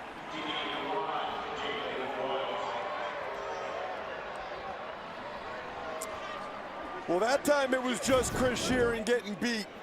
No mental error here. He knew who he was supposed to cover. He was there. The ball was even a little bit behind him. Sheeran just a step late on the speedy Royals. And king that man. Royals gets a 3rd touchdown. What do you think of that one? Yeah, that's not bad. King that guy? Yeah, king him. I couldn't really come up with anything better, but I had to do something with the Royals. I know the song, like, There'll Never Be Royals. That was a song a few years ago. I just didn't know how to work the lyrics. Could have done something better there. Yeah. Extra point good. 3rd and 124. Hey, Utah State doesn't need any clever puns. They just need Royals' speed. As stats guy John Brinkley says, the Royal Flush. Well done. I like that one. College football on CBS Sports Network is presented by the Home Depot. Jalen Royals having himself quite the afternoon. 6 catches, $176, career high 3 scores. This the most recent. Well, look, Sheeran is on in man-to-man coverage, but that's not who you want on a speedy receiver, right? I mean, Sheeran, I think he initially maybe thought he was playing zone. By the time he realized it was man-to-man coverage, he was not able to run with Royals. Frankly, even if Sheeran knew right from the start and was all over Royals, that is not a good matchup. A receiver running a 4-3, I would not expect any safety to be able to cover them man-to-man with that much space and time. So Jalen Royals, breakout game for Utah State without Terrell Vaughn having much of an impact, at least in the box score for Utah State. It's been a lot of Royals, second-year Aggie after spending time at Georgia Military. So once again, UConn finds itself in a hole, but last drive they ran the ball to move down the field. What is a Royal Flush, by the way? I don't play cards I don't at all. play poker, so I know it's something with cards or poker. But that's why it didn't pop in my head. I don't play cards, so I don't know what a Royal Flush is. All I know about like those Royal face cards is that every time I have a 12, I seem to get one of them at the blackjack table. You go bust. UConn needs to make sure they don't go bust on this drive. I would love to see UConn just continue to run the rock, although in fairness, they've had a couple of really nice passes off the play action on that last series. Jolie in motion, first down. Roberson to Jolie. Tight end, accelerates. Jolie, midfield, out of bounds, and wrestles with Larson. Jolie came in motion across the formation. Again, they faked the run, so you'll see him come across, fake the run. You're almost always going to be late as a linebacker, and then Tafisi's just not fast enough, and Jolie does a terrific job finishing that run. We mentioned earlier in the game that Utah State D coordinator Joe Coffin was concerned about the matchup of his linebackers covering Jolie, and that came to fruition right there. After the gain of 25, Rosa switches ball hands. Ball in the left hand. Feet moving down the near sideline. Rosa, stiff arm, knocked out of bounds. Another big pickup on the ground for UConn. And another time where Louis Hansen, the linebacker, is on the edge. Watch the right side of your screen. 81, he's going to get the seal block on Larson. That is just beautiful up front by UConn. Their offensive line, coached by Gordy Samus, has been terrific in this game. And the tight ends, Hansen, has had a bunch of key blocks to really spring some of these runs. This second half has been fireworks. High snap. Roberson can't handle. On the deck. Roberson picks it up. Got a play that will set an offense back. Loss of 3. Watch the snap. Yakari Walker, it's high. Roberson did well to snag it. It looked like he caught it, but then he loses it. But again, the issue when you look at UConn is they're not ideally suited for long down and distance situations. I mean, nobody wants to be in these spots, but UConn's receivers often struggle to get separation against man-to-man coverage. Ross, you said suited. Royal flush, same suit. 10, Jack, Queen, King, and Ace. Nice. Roberson fakes the reverse over the head of Rosa. Incomplete pass. So, and they had it set up there. They had 2 defenders out there, but they had 2 offensive linemen. That's a layup that Roberson has to make, right? He's made a bunch of nice throws in this game, but you got to make the layups. Now it's 3rd and 13.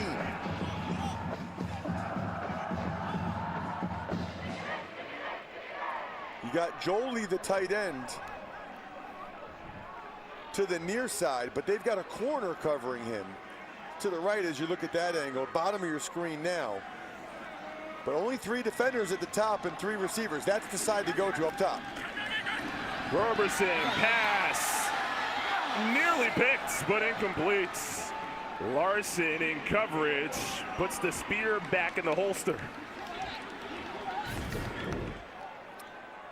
So they went with 2 receivers coming in and tried to go with the out and up with Cam Ross on the wheel route. Larson was all over it. That's good preparation during the week, having a pretty good idea of what to expect from that 3-man route combination. So a field goal attempt. Joe McFadden, 38-yard attempt. 2 for 4 on the year. McFadden sneaks it in. Field goal makes it 31-27. UConn still down 4. This 4th quarter, buckle up. Action in Connecticut.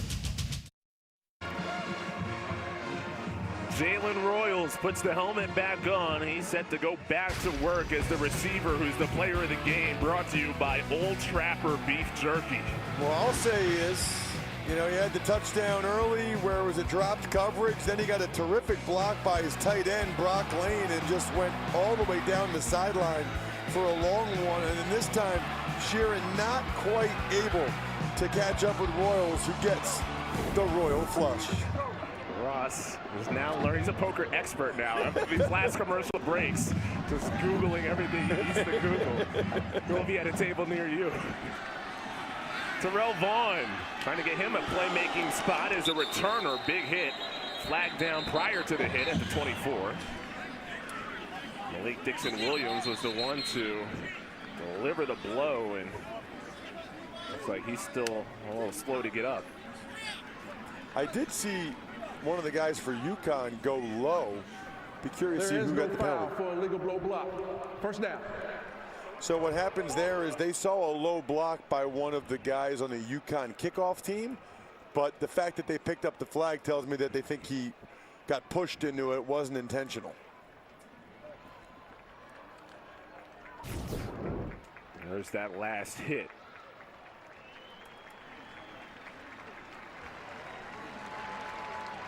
Man, it is a violent game. Watch this collision right here. It's not a contact sport, it's a collision sport. And Dixon Williams put everything he had into it. The good news is he threw his shoulder in there. He was not leading with the head. Dixon Williams missed the start of the year with an injury, worked his way back into the starting lineup last week. Utah State has scored on 5 straight drives, and Legat deads that ball on the screen to Briggs. There you go, last 5 possessions for Utah State. 4 touchdowns, 1 field goal.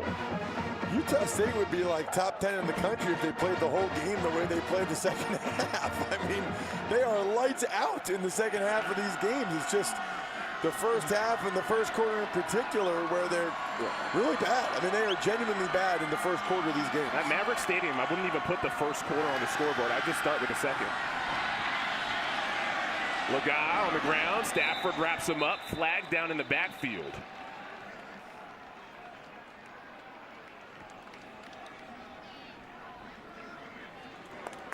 Personal foul, hands to the face, defense, number 95. 15-yard penalties added to the end of the play. First down. I think that might be the second one on Eric Watts. Watch 95, right in the middle of your screen. The right hand goes up there to the chin, and he keeps pushing it. It's actually a nice job by 54, Teague Anderson, to have his right hand open and palm. I don't know that I'd recommend that, but it helped draw the attention to it from the official to get the flag. Anderson elevated with the absence of Cole Moats. Another big hit as Chris Sheeran just crashes into Legat. Who's tough, assisted back up, second down. Nice play by Sheeran. You know, he got beat for the 1 touchdown by Royals, but he's had a really nice game otherwise. Made a bunch of plays, playing way off the slot receiver. I would just throw it out to the slot receiver, Vaughn, at the bottom of the screen. I mean, look at all of that space right there. Instead, opposite side of the field. Comeback route, why not? Royals again with Ben Wahad in coverage. Spotted a yard shy of the first. 3rd and short, another opportunity for UConn to get a stop. Although this would almost certainly be 4-down territory. So I'd expect Utah State, because they have the lead, to run it here. But boy, oh boy, would this be a perfect situation if you have confidence that you can get it on 4th down. It'd be a perfect situation to give him a little okey-doke here and fake the run. Instead, a sneak. I don't know if that snap was clean. Regardless, push back. Mitchell blows it up. It is 4th down. You know, they got pretty good push up front, and Legat, it looked like initially like he was going to get it easily. Credit Jackson Mitchell for coming in there. Now I bet you this, he just pointed the receiver to the outside. He might give him a shot. Vaughn in motion.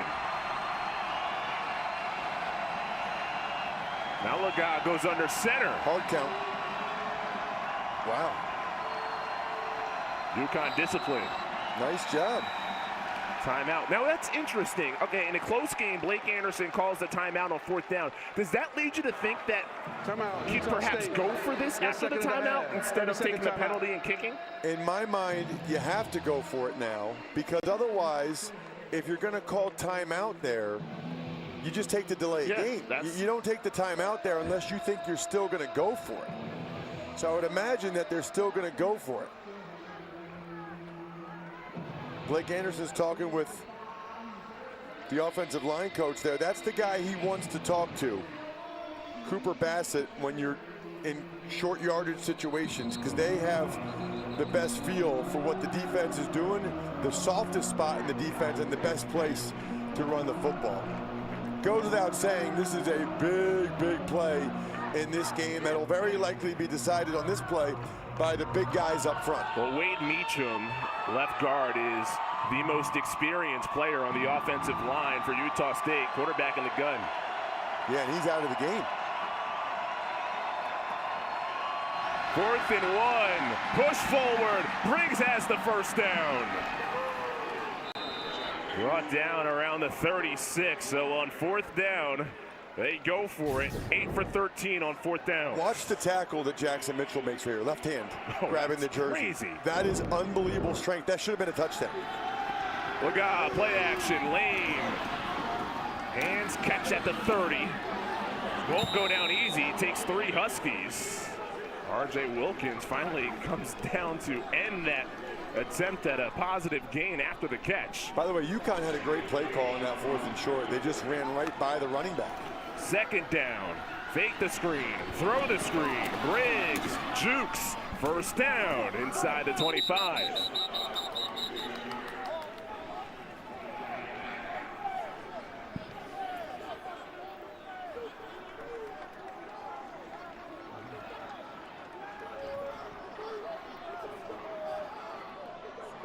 There is a flag down right in the area where that catch and tackle was made.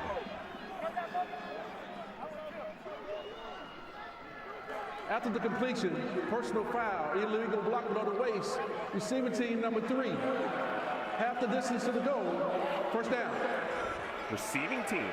You cannot go low. Watch the left side of your screen. You can only go low. Watch number 3 right here. Can't do that. You can't attack the lower body of a blocker like that. You're only allowed to do that within the tackle box, 1 yard of the line of scrimmage. That's an excellent call. They changed that rule last year. Very well done by the officials. First down. Briggs darts to the 10. Zoe von Mina Brown, the stop for UConn, approaching the 7-minute to go mark of the 4th. This is always an interesting time of the game, Chris, for these up-tempo offenses, right? Because you're up by 4 points. Really, ideally, you'd like to keep churning clock here and shorten the game, but that's just not how they operate.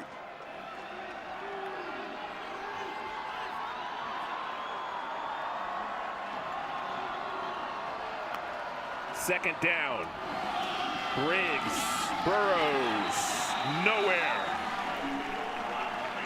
Bryce Yates stops that for no gain, 3rd and 9.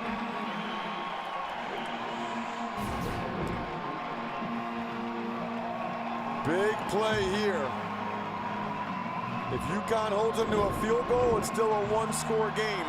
UConn looks like they're playing zone. Laga should know that before the snap. It's zone. It's going to be tight windows to try to fit this in if he throws it. Instead, it's a run. And Briggs is stopped, so it sets up 4th down. Utah State, a 4-point lead. Field goal makes it a clean 7. Well, that's a really conservative play call there, isn't it? Yeah. It's a little bit surprising to me that Blake Anderson would call that. 3rd and long in that situation. Laga has played well to just run an inside zone play. Maybe they thought they saw something, but that was not good. Elliot Nimrod from 24.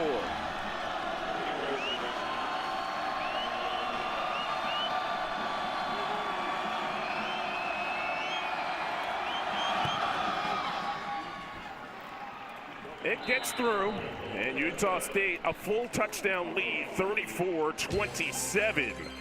It does give UConn a chance with 5:20 left. Utah State up a score. UConn, though, set to get the football. Coming up next, our coverage of college football continues. USF on the road at Navy.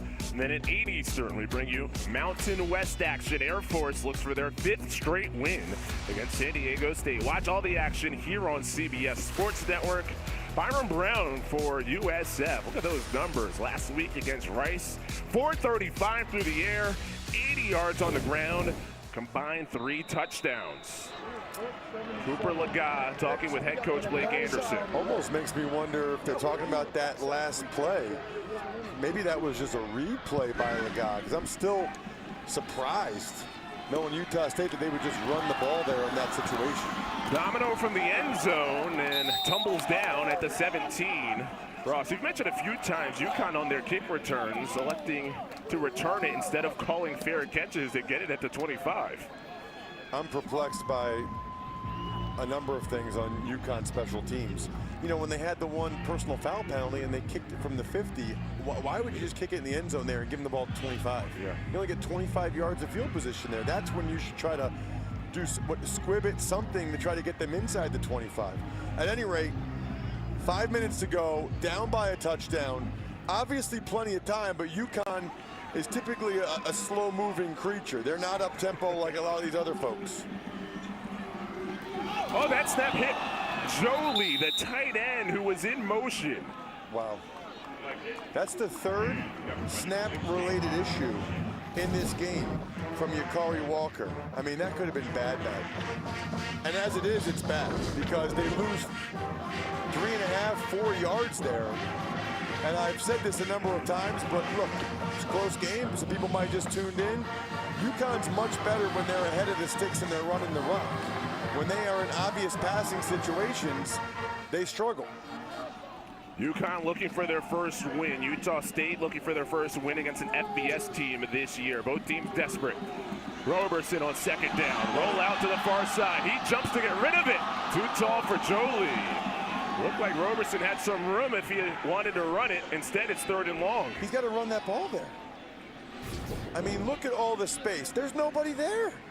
I mean, he's running for at least 8 yards there. Instead, to try to fit the ball into your tight end against 2 safeties down the field. Now, listen, Dye might have gotten away with a little bit of a tug there, and I think the UConn coaches saw that, but that's one where in the film room they'll say to Taquan Roberson, hey, just run and get us in a much better 3rd down situation. You might have been able to even get the first.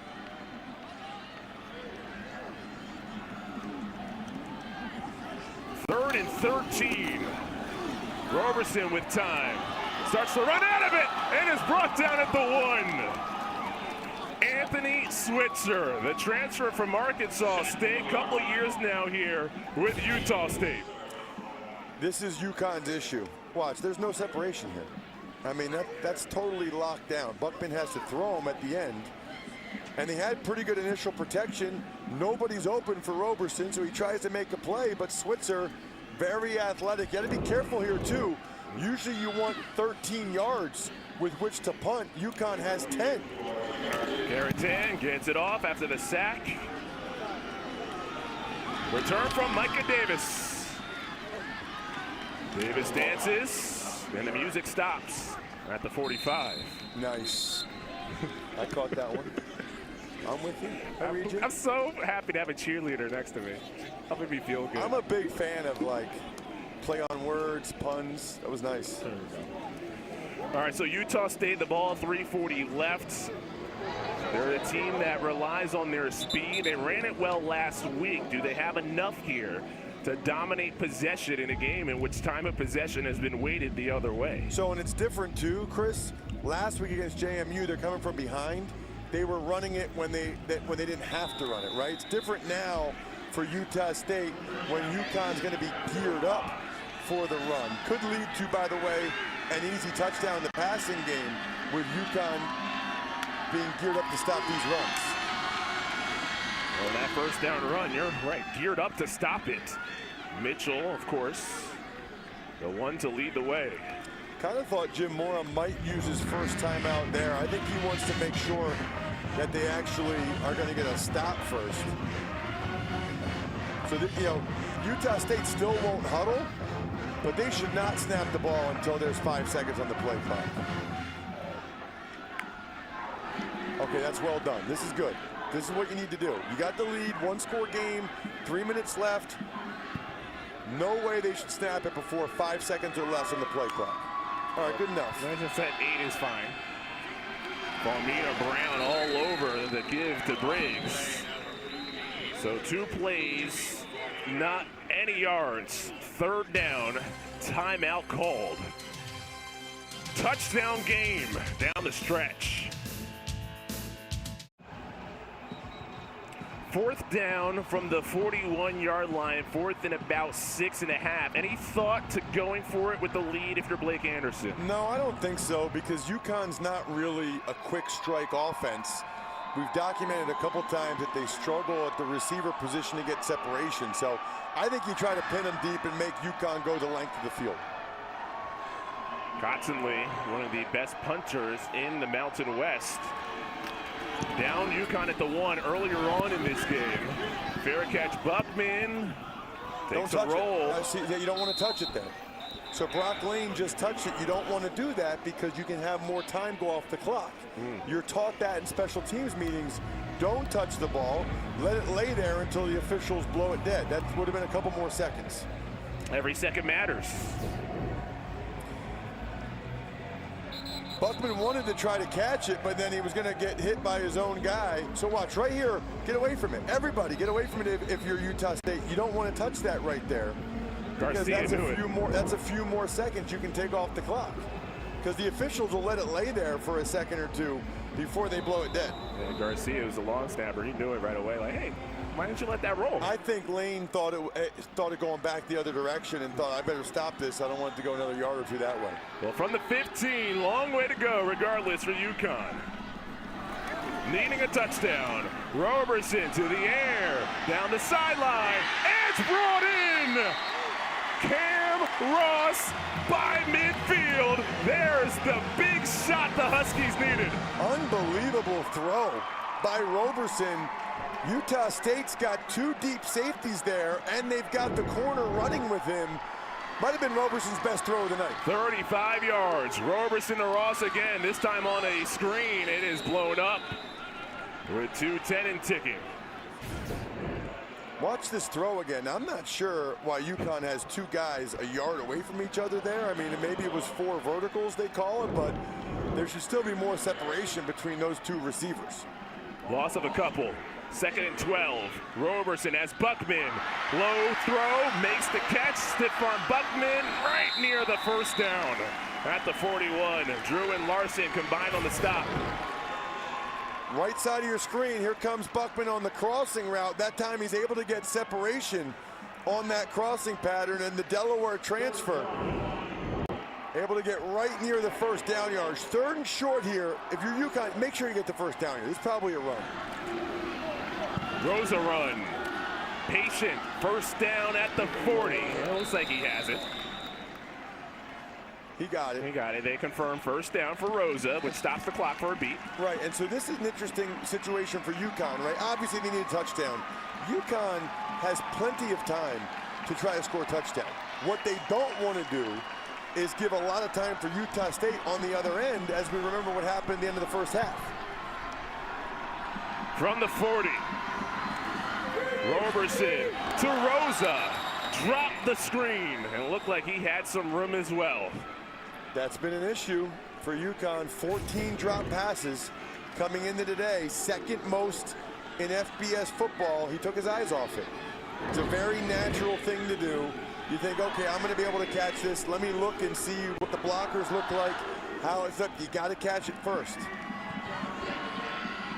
UConn looking for their first win, 40 yards away from a chance at tying it. Looks like man-to-man coverage with 2 deep safeties. You call it 2-man. Quarterbacks can run a lot in this coverage. Roberson, clean pocket, fires in, caught. Ross, first down.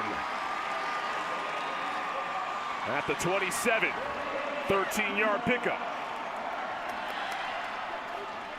Clock resets, a minute 11 on this snap. Roberson, fan ball, Buckman hauls it in! And out of bounds at the 2. Climbs the ladder for 25 yards. Utah State wasn't even set on that play. They're not prepared for UConn to run this fast. Buckman got 1 foot down, the right foot, left foot's not down, but it doesn't have to be. This is college ball. Beautiful back shoulder throw and catch there. Hands catch, Buckman skies, gets that right foot down, secures the football. Utah State defender over there, Drew, got a little banged up at the very tail end of that. Beautiful extension. And how about 2 throws on this drive from Roberson? Drew assisted back to the sideline. He hit Ross and then Buckman. Yeah, obviously UConn wants to win the game, but the real good news coming out of this for the rest of the season, regardless, is what we've seen from Roberson in this game throwing the ball. Clock winding. 53. First and goal. Rosa outside. Corralled down, shy of the goal line. So that's okay, though. I think that's okay, and I'm surprised UConn, it looks like they're calling timeout real quick. Watch Rosa, take a look, see if the ball, does the brown cross the white at all? Ooh, that is close, Chris. That, when he spun around there, that ball might have crossed the plane of the goal line. And with the timeout by UConn, that gives the replay officials more time to look at. Tell me if this Brown, see the thing is, we're not right down the line. We're close, but we're not right down the line. That line judge is. So from this angle, it certainly looks like the Brown crossed the white. But the line judge, Jim Casey, he's right down the line, and he said it did not. We're just a little bit off of that white line, and he's right down it. The rule on the field is the runner is short of the goal line. The previous play is under further review. So they announced that they will take a look. So that's the reason why I like that UConn called the timeout. Now, typically, I would not have wanted them to use the timeout there, because now if they score, they're leaving too much time for Utah State on the other side of this thing. But that timeout there for UConn not only allows them to reset and very likely score a touchdown regardless of what the review ends up showing, but it also gives the officials more time up here in the box to take a look at it. Okay, I want to play a couple of scenarios here. Let's say it's short. Take another look at it here first. But if it's short, you're UConn. Are you against running the ball that close because the clock could start to wind if you don't get it? Passing gives you perhaps more downs to work with. Is that a consideration in the play calls? It is a terrific question, Chris, and it's something that UConn should be talking about right now, because now they don't have any more timeouts. So if they call a run here on first down and don't get in or lose yardage, that clock's just going to keep on rolling.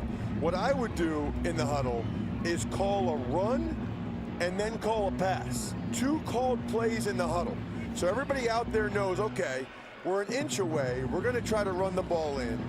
Whether we lose yardage, whether we get stuffed, whatever, second down, we're going to throw the ball. Jim Mora advising his squad. They're still taking a look. My second question had to do with if it is a touchdown, now do you think about going for 2 if you're UConn? You think about it, I would not, because there's still 43 seconds left. And if you go for 2 and you don't get it, the game's over.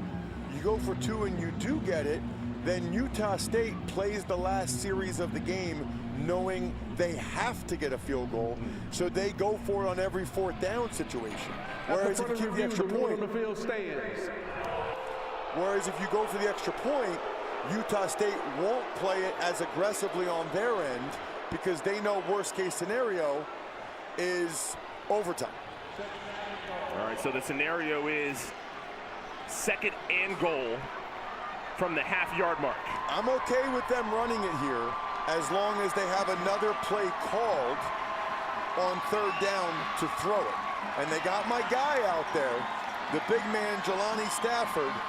He's undefeated in this game, getting these short yardage situations. Just joining us, Jelani Stafford, a defensive tackle who UConn has used in short yardage packages, a running back in high school. And he's an energy guy as well. Chris, 2 weeks ago we did UNLV Vanderbilt. It was unbelievable. I mean, these are 2 of the best games I've done in a while. That's why we do these games. Glad to have you guys with us. Yeah, this has been fun throughout. Remember, in this game, UConn had a 17-0 lead, 24 unanswered by Utah State. Then we've been back and forth since. UConn could very easily, because of the fact they don't have any timeouts, Chris could very easily run a play-action pass here again. Remember, they're 2 for 2 with Stafford in the game, throwing play-action passes, once to him and once to one of the tight ends. A lot of conversation right now.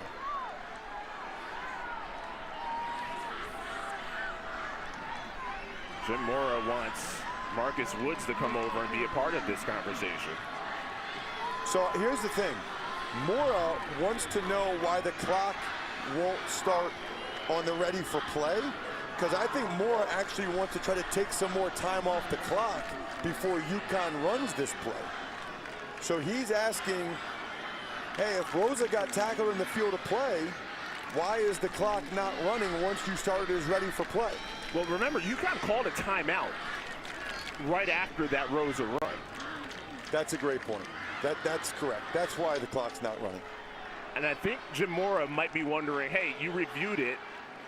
Can that mean we can get the timeout back, perhaps? Be one of the things that's under consideration. That's here. a possibility, too. Yeah. But if they call timeout before they elect to review it, I don't know if you necessarily give that back to them. Whatever's going on, this is too much conversation, right? Yeah. Like whatever the rule is, whatever the answer is, let's get the answer to the test, let's play ball.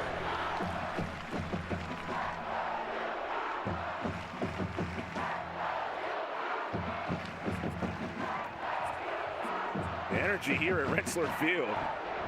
It's been fun. Good crowd for this game, too. So UConn, their offensive line, Christian Haynes, the All-American at right guard. Wonder if he will be the player that the Huskies want to run behind. Well, that's what they like. They like the fullback Stafford off right guard with the tight end pushing him from behind. There it is, right guard run to Stafford, second effort. He's in! The Grizzly touchdown! And UConn's an extra point away from tying it. Man, he got stuffed on the first try. Watch the balance by the big man. He gets stuffed. Terrific job by Utah State. But Stafford can take a licking and keep on ticking for the first down, for the touchdown, like the Energizer Bunny there. Important extra point is blocked! Oh my! That's Larson who came in, and it's blocked! So Utah State remains in front by 1.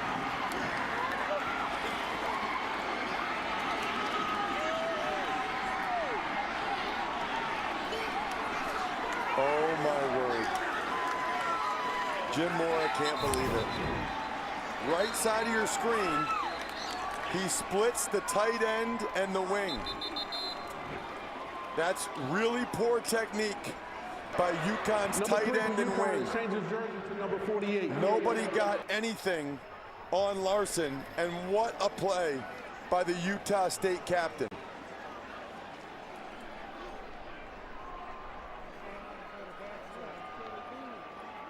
Terrific job by Larson.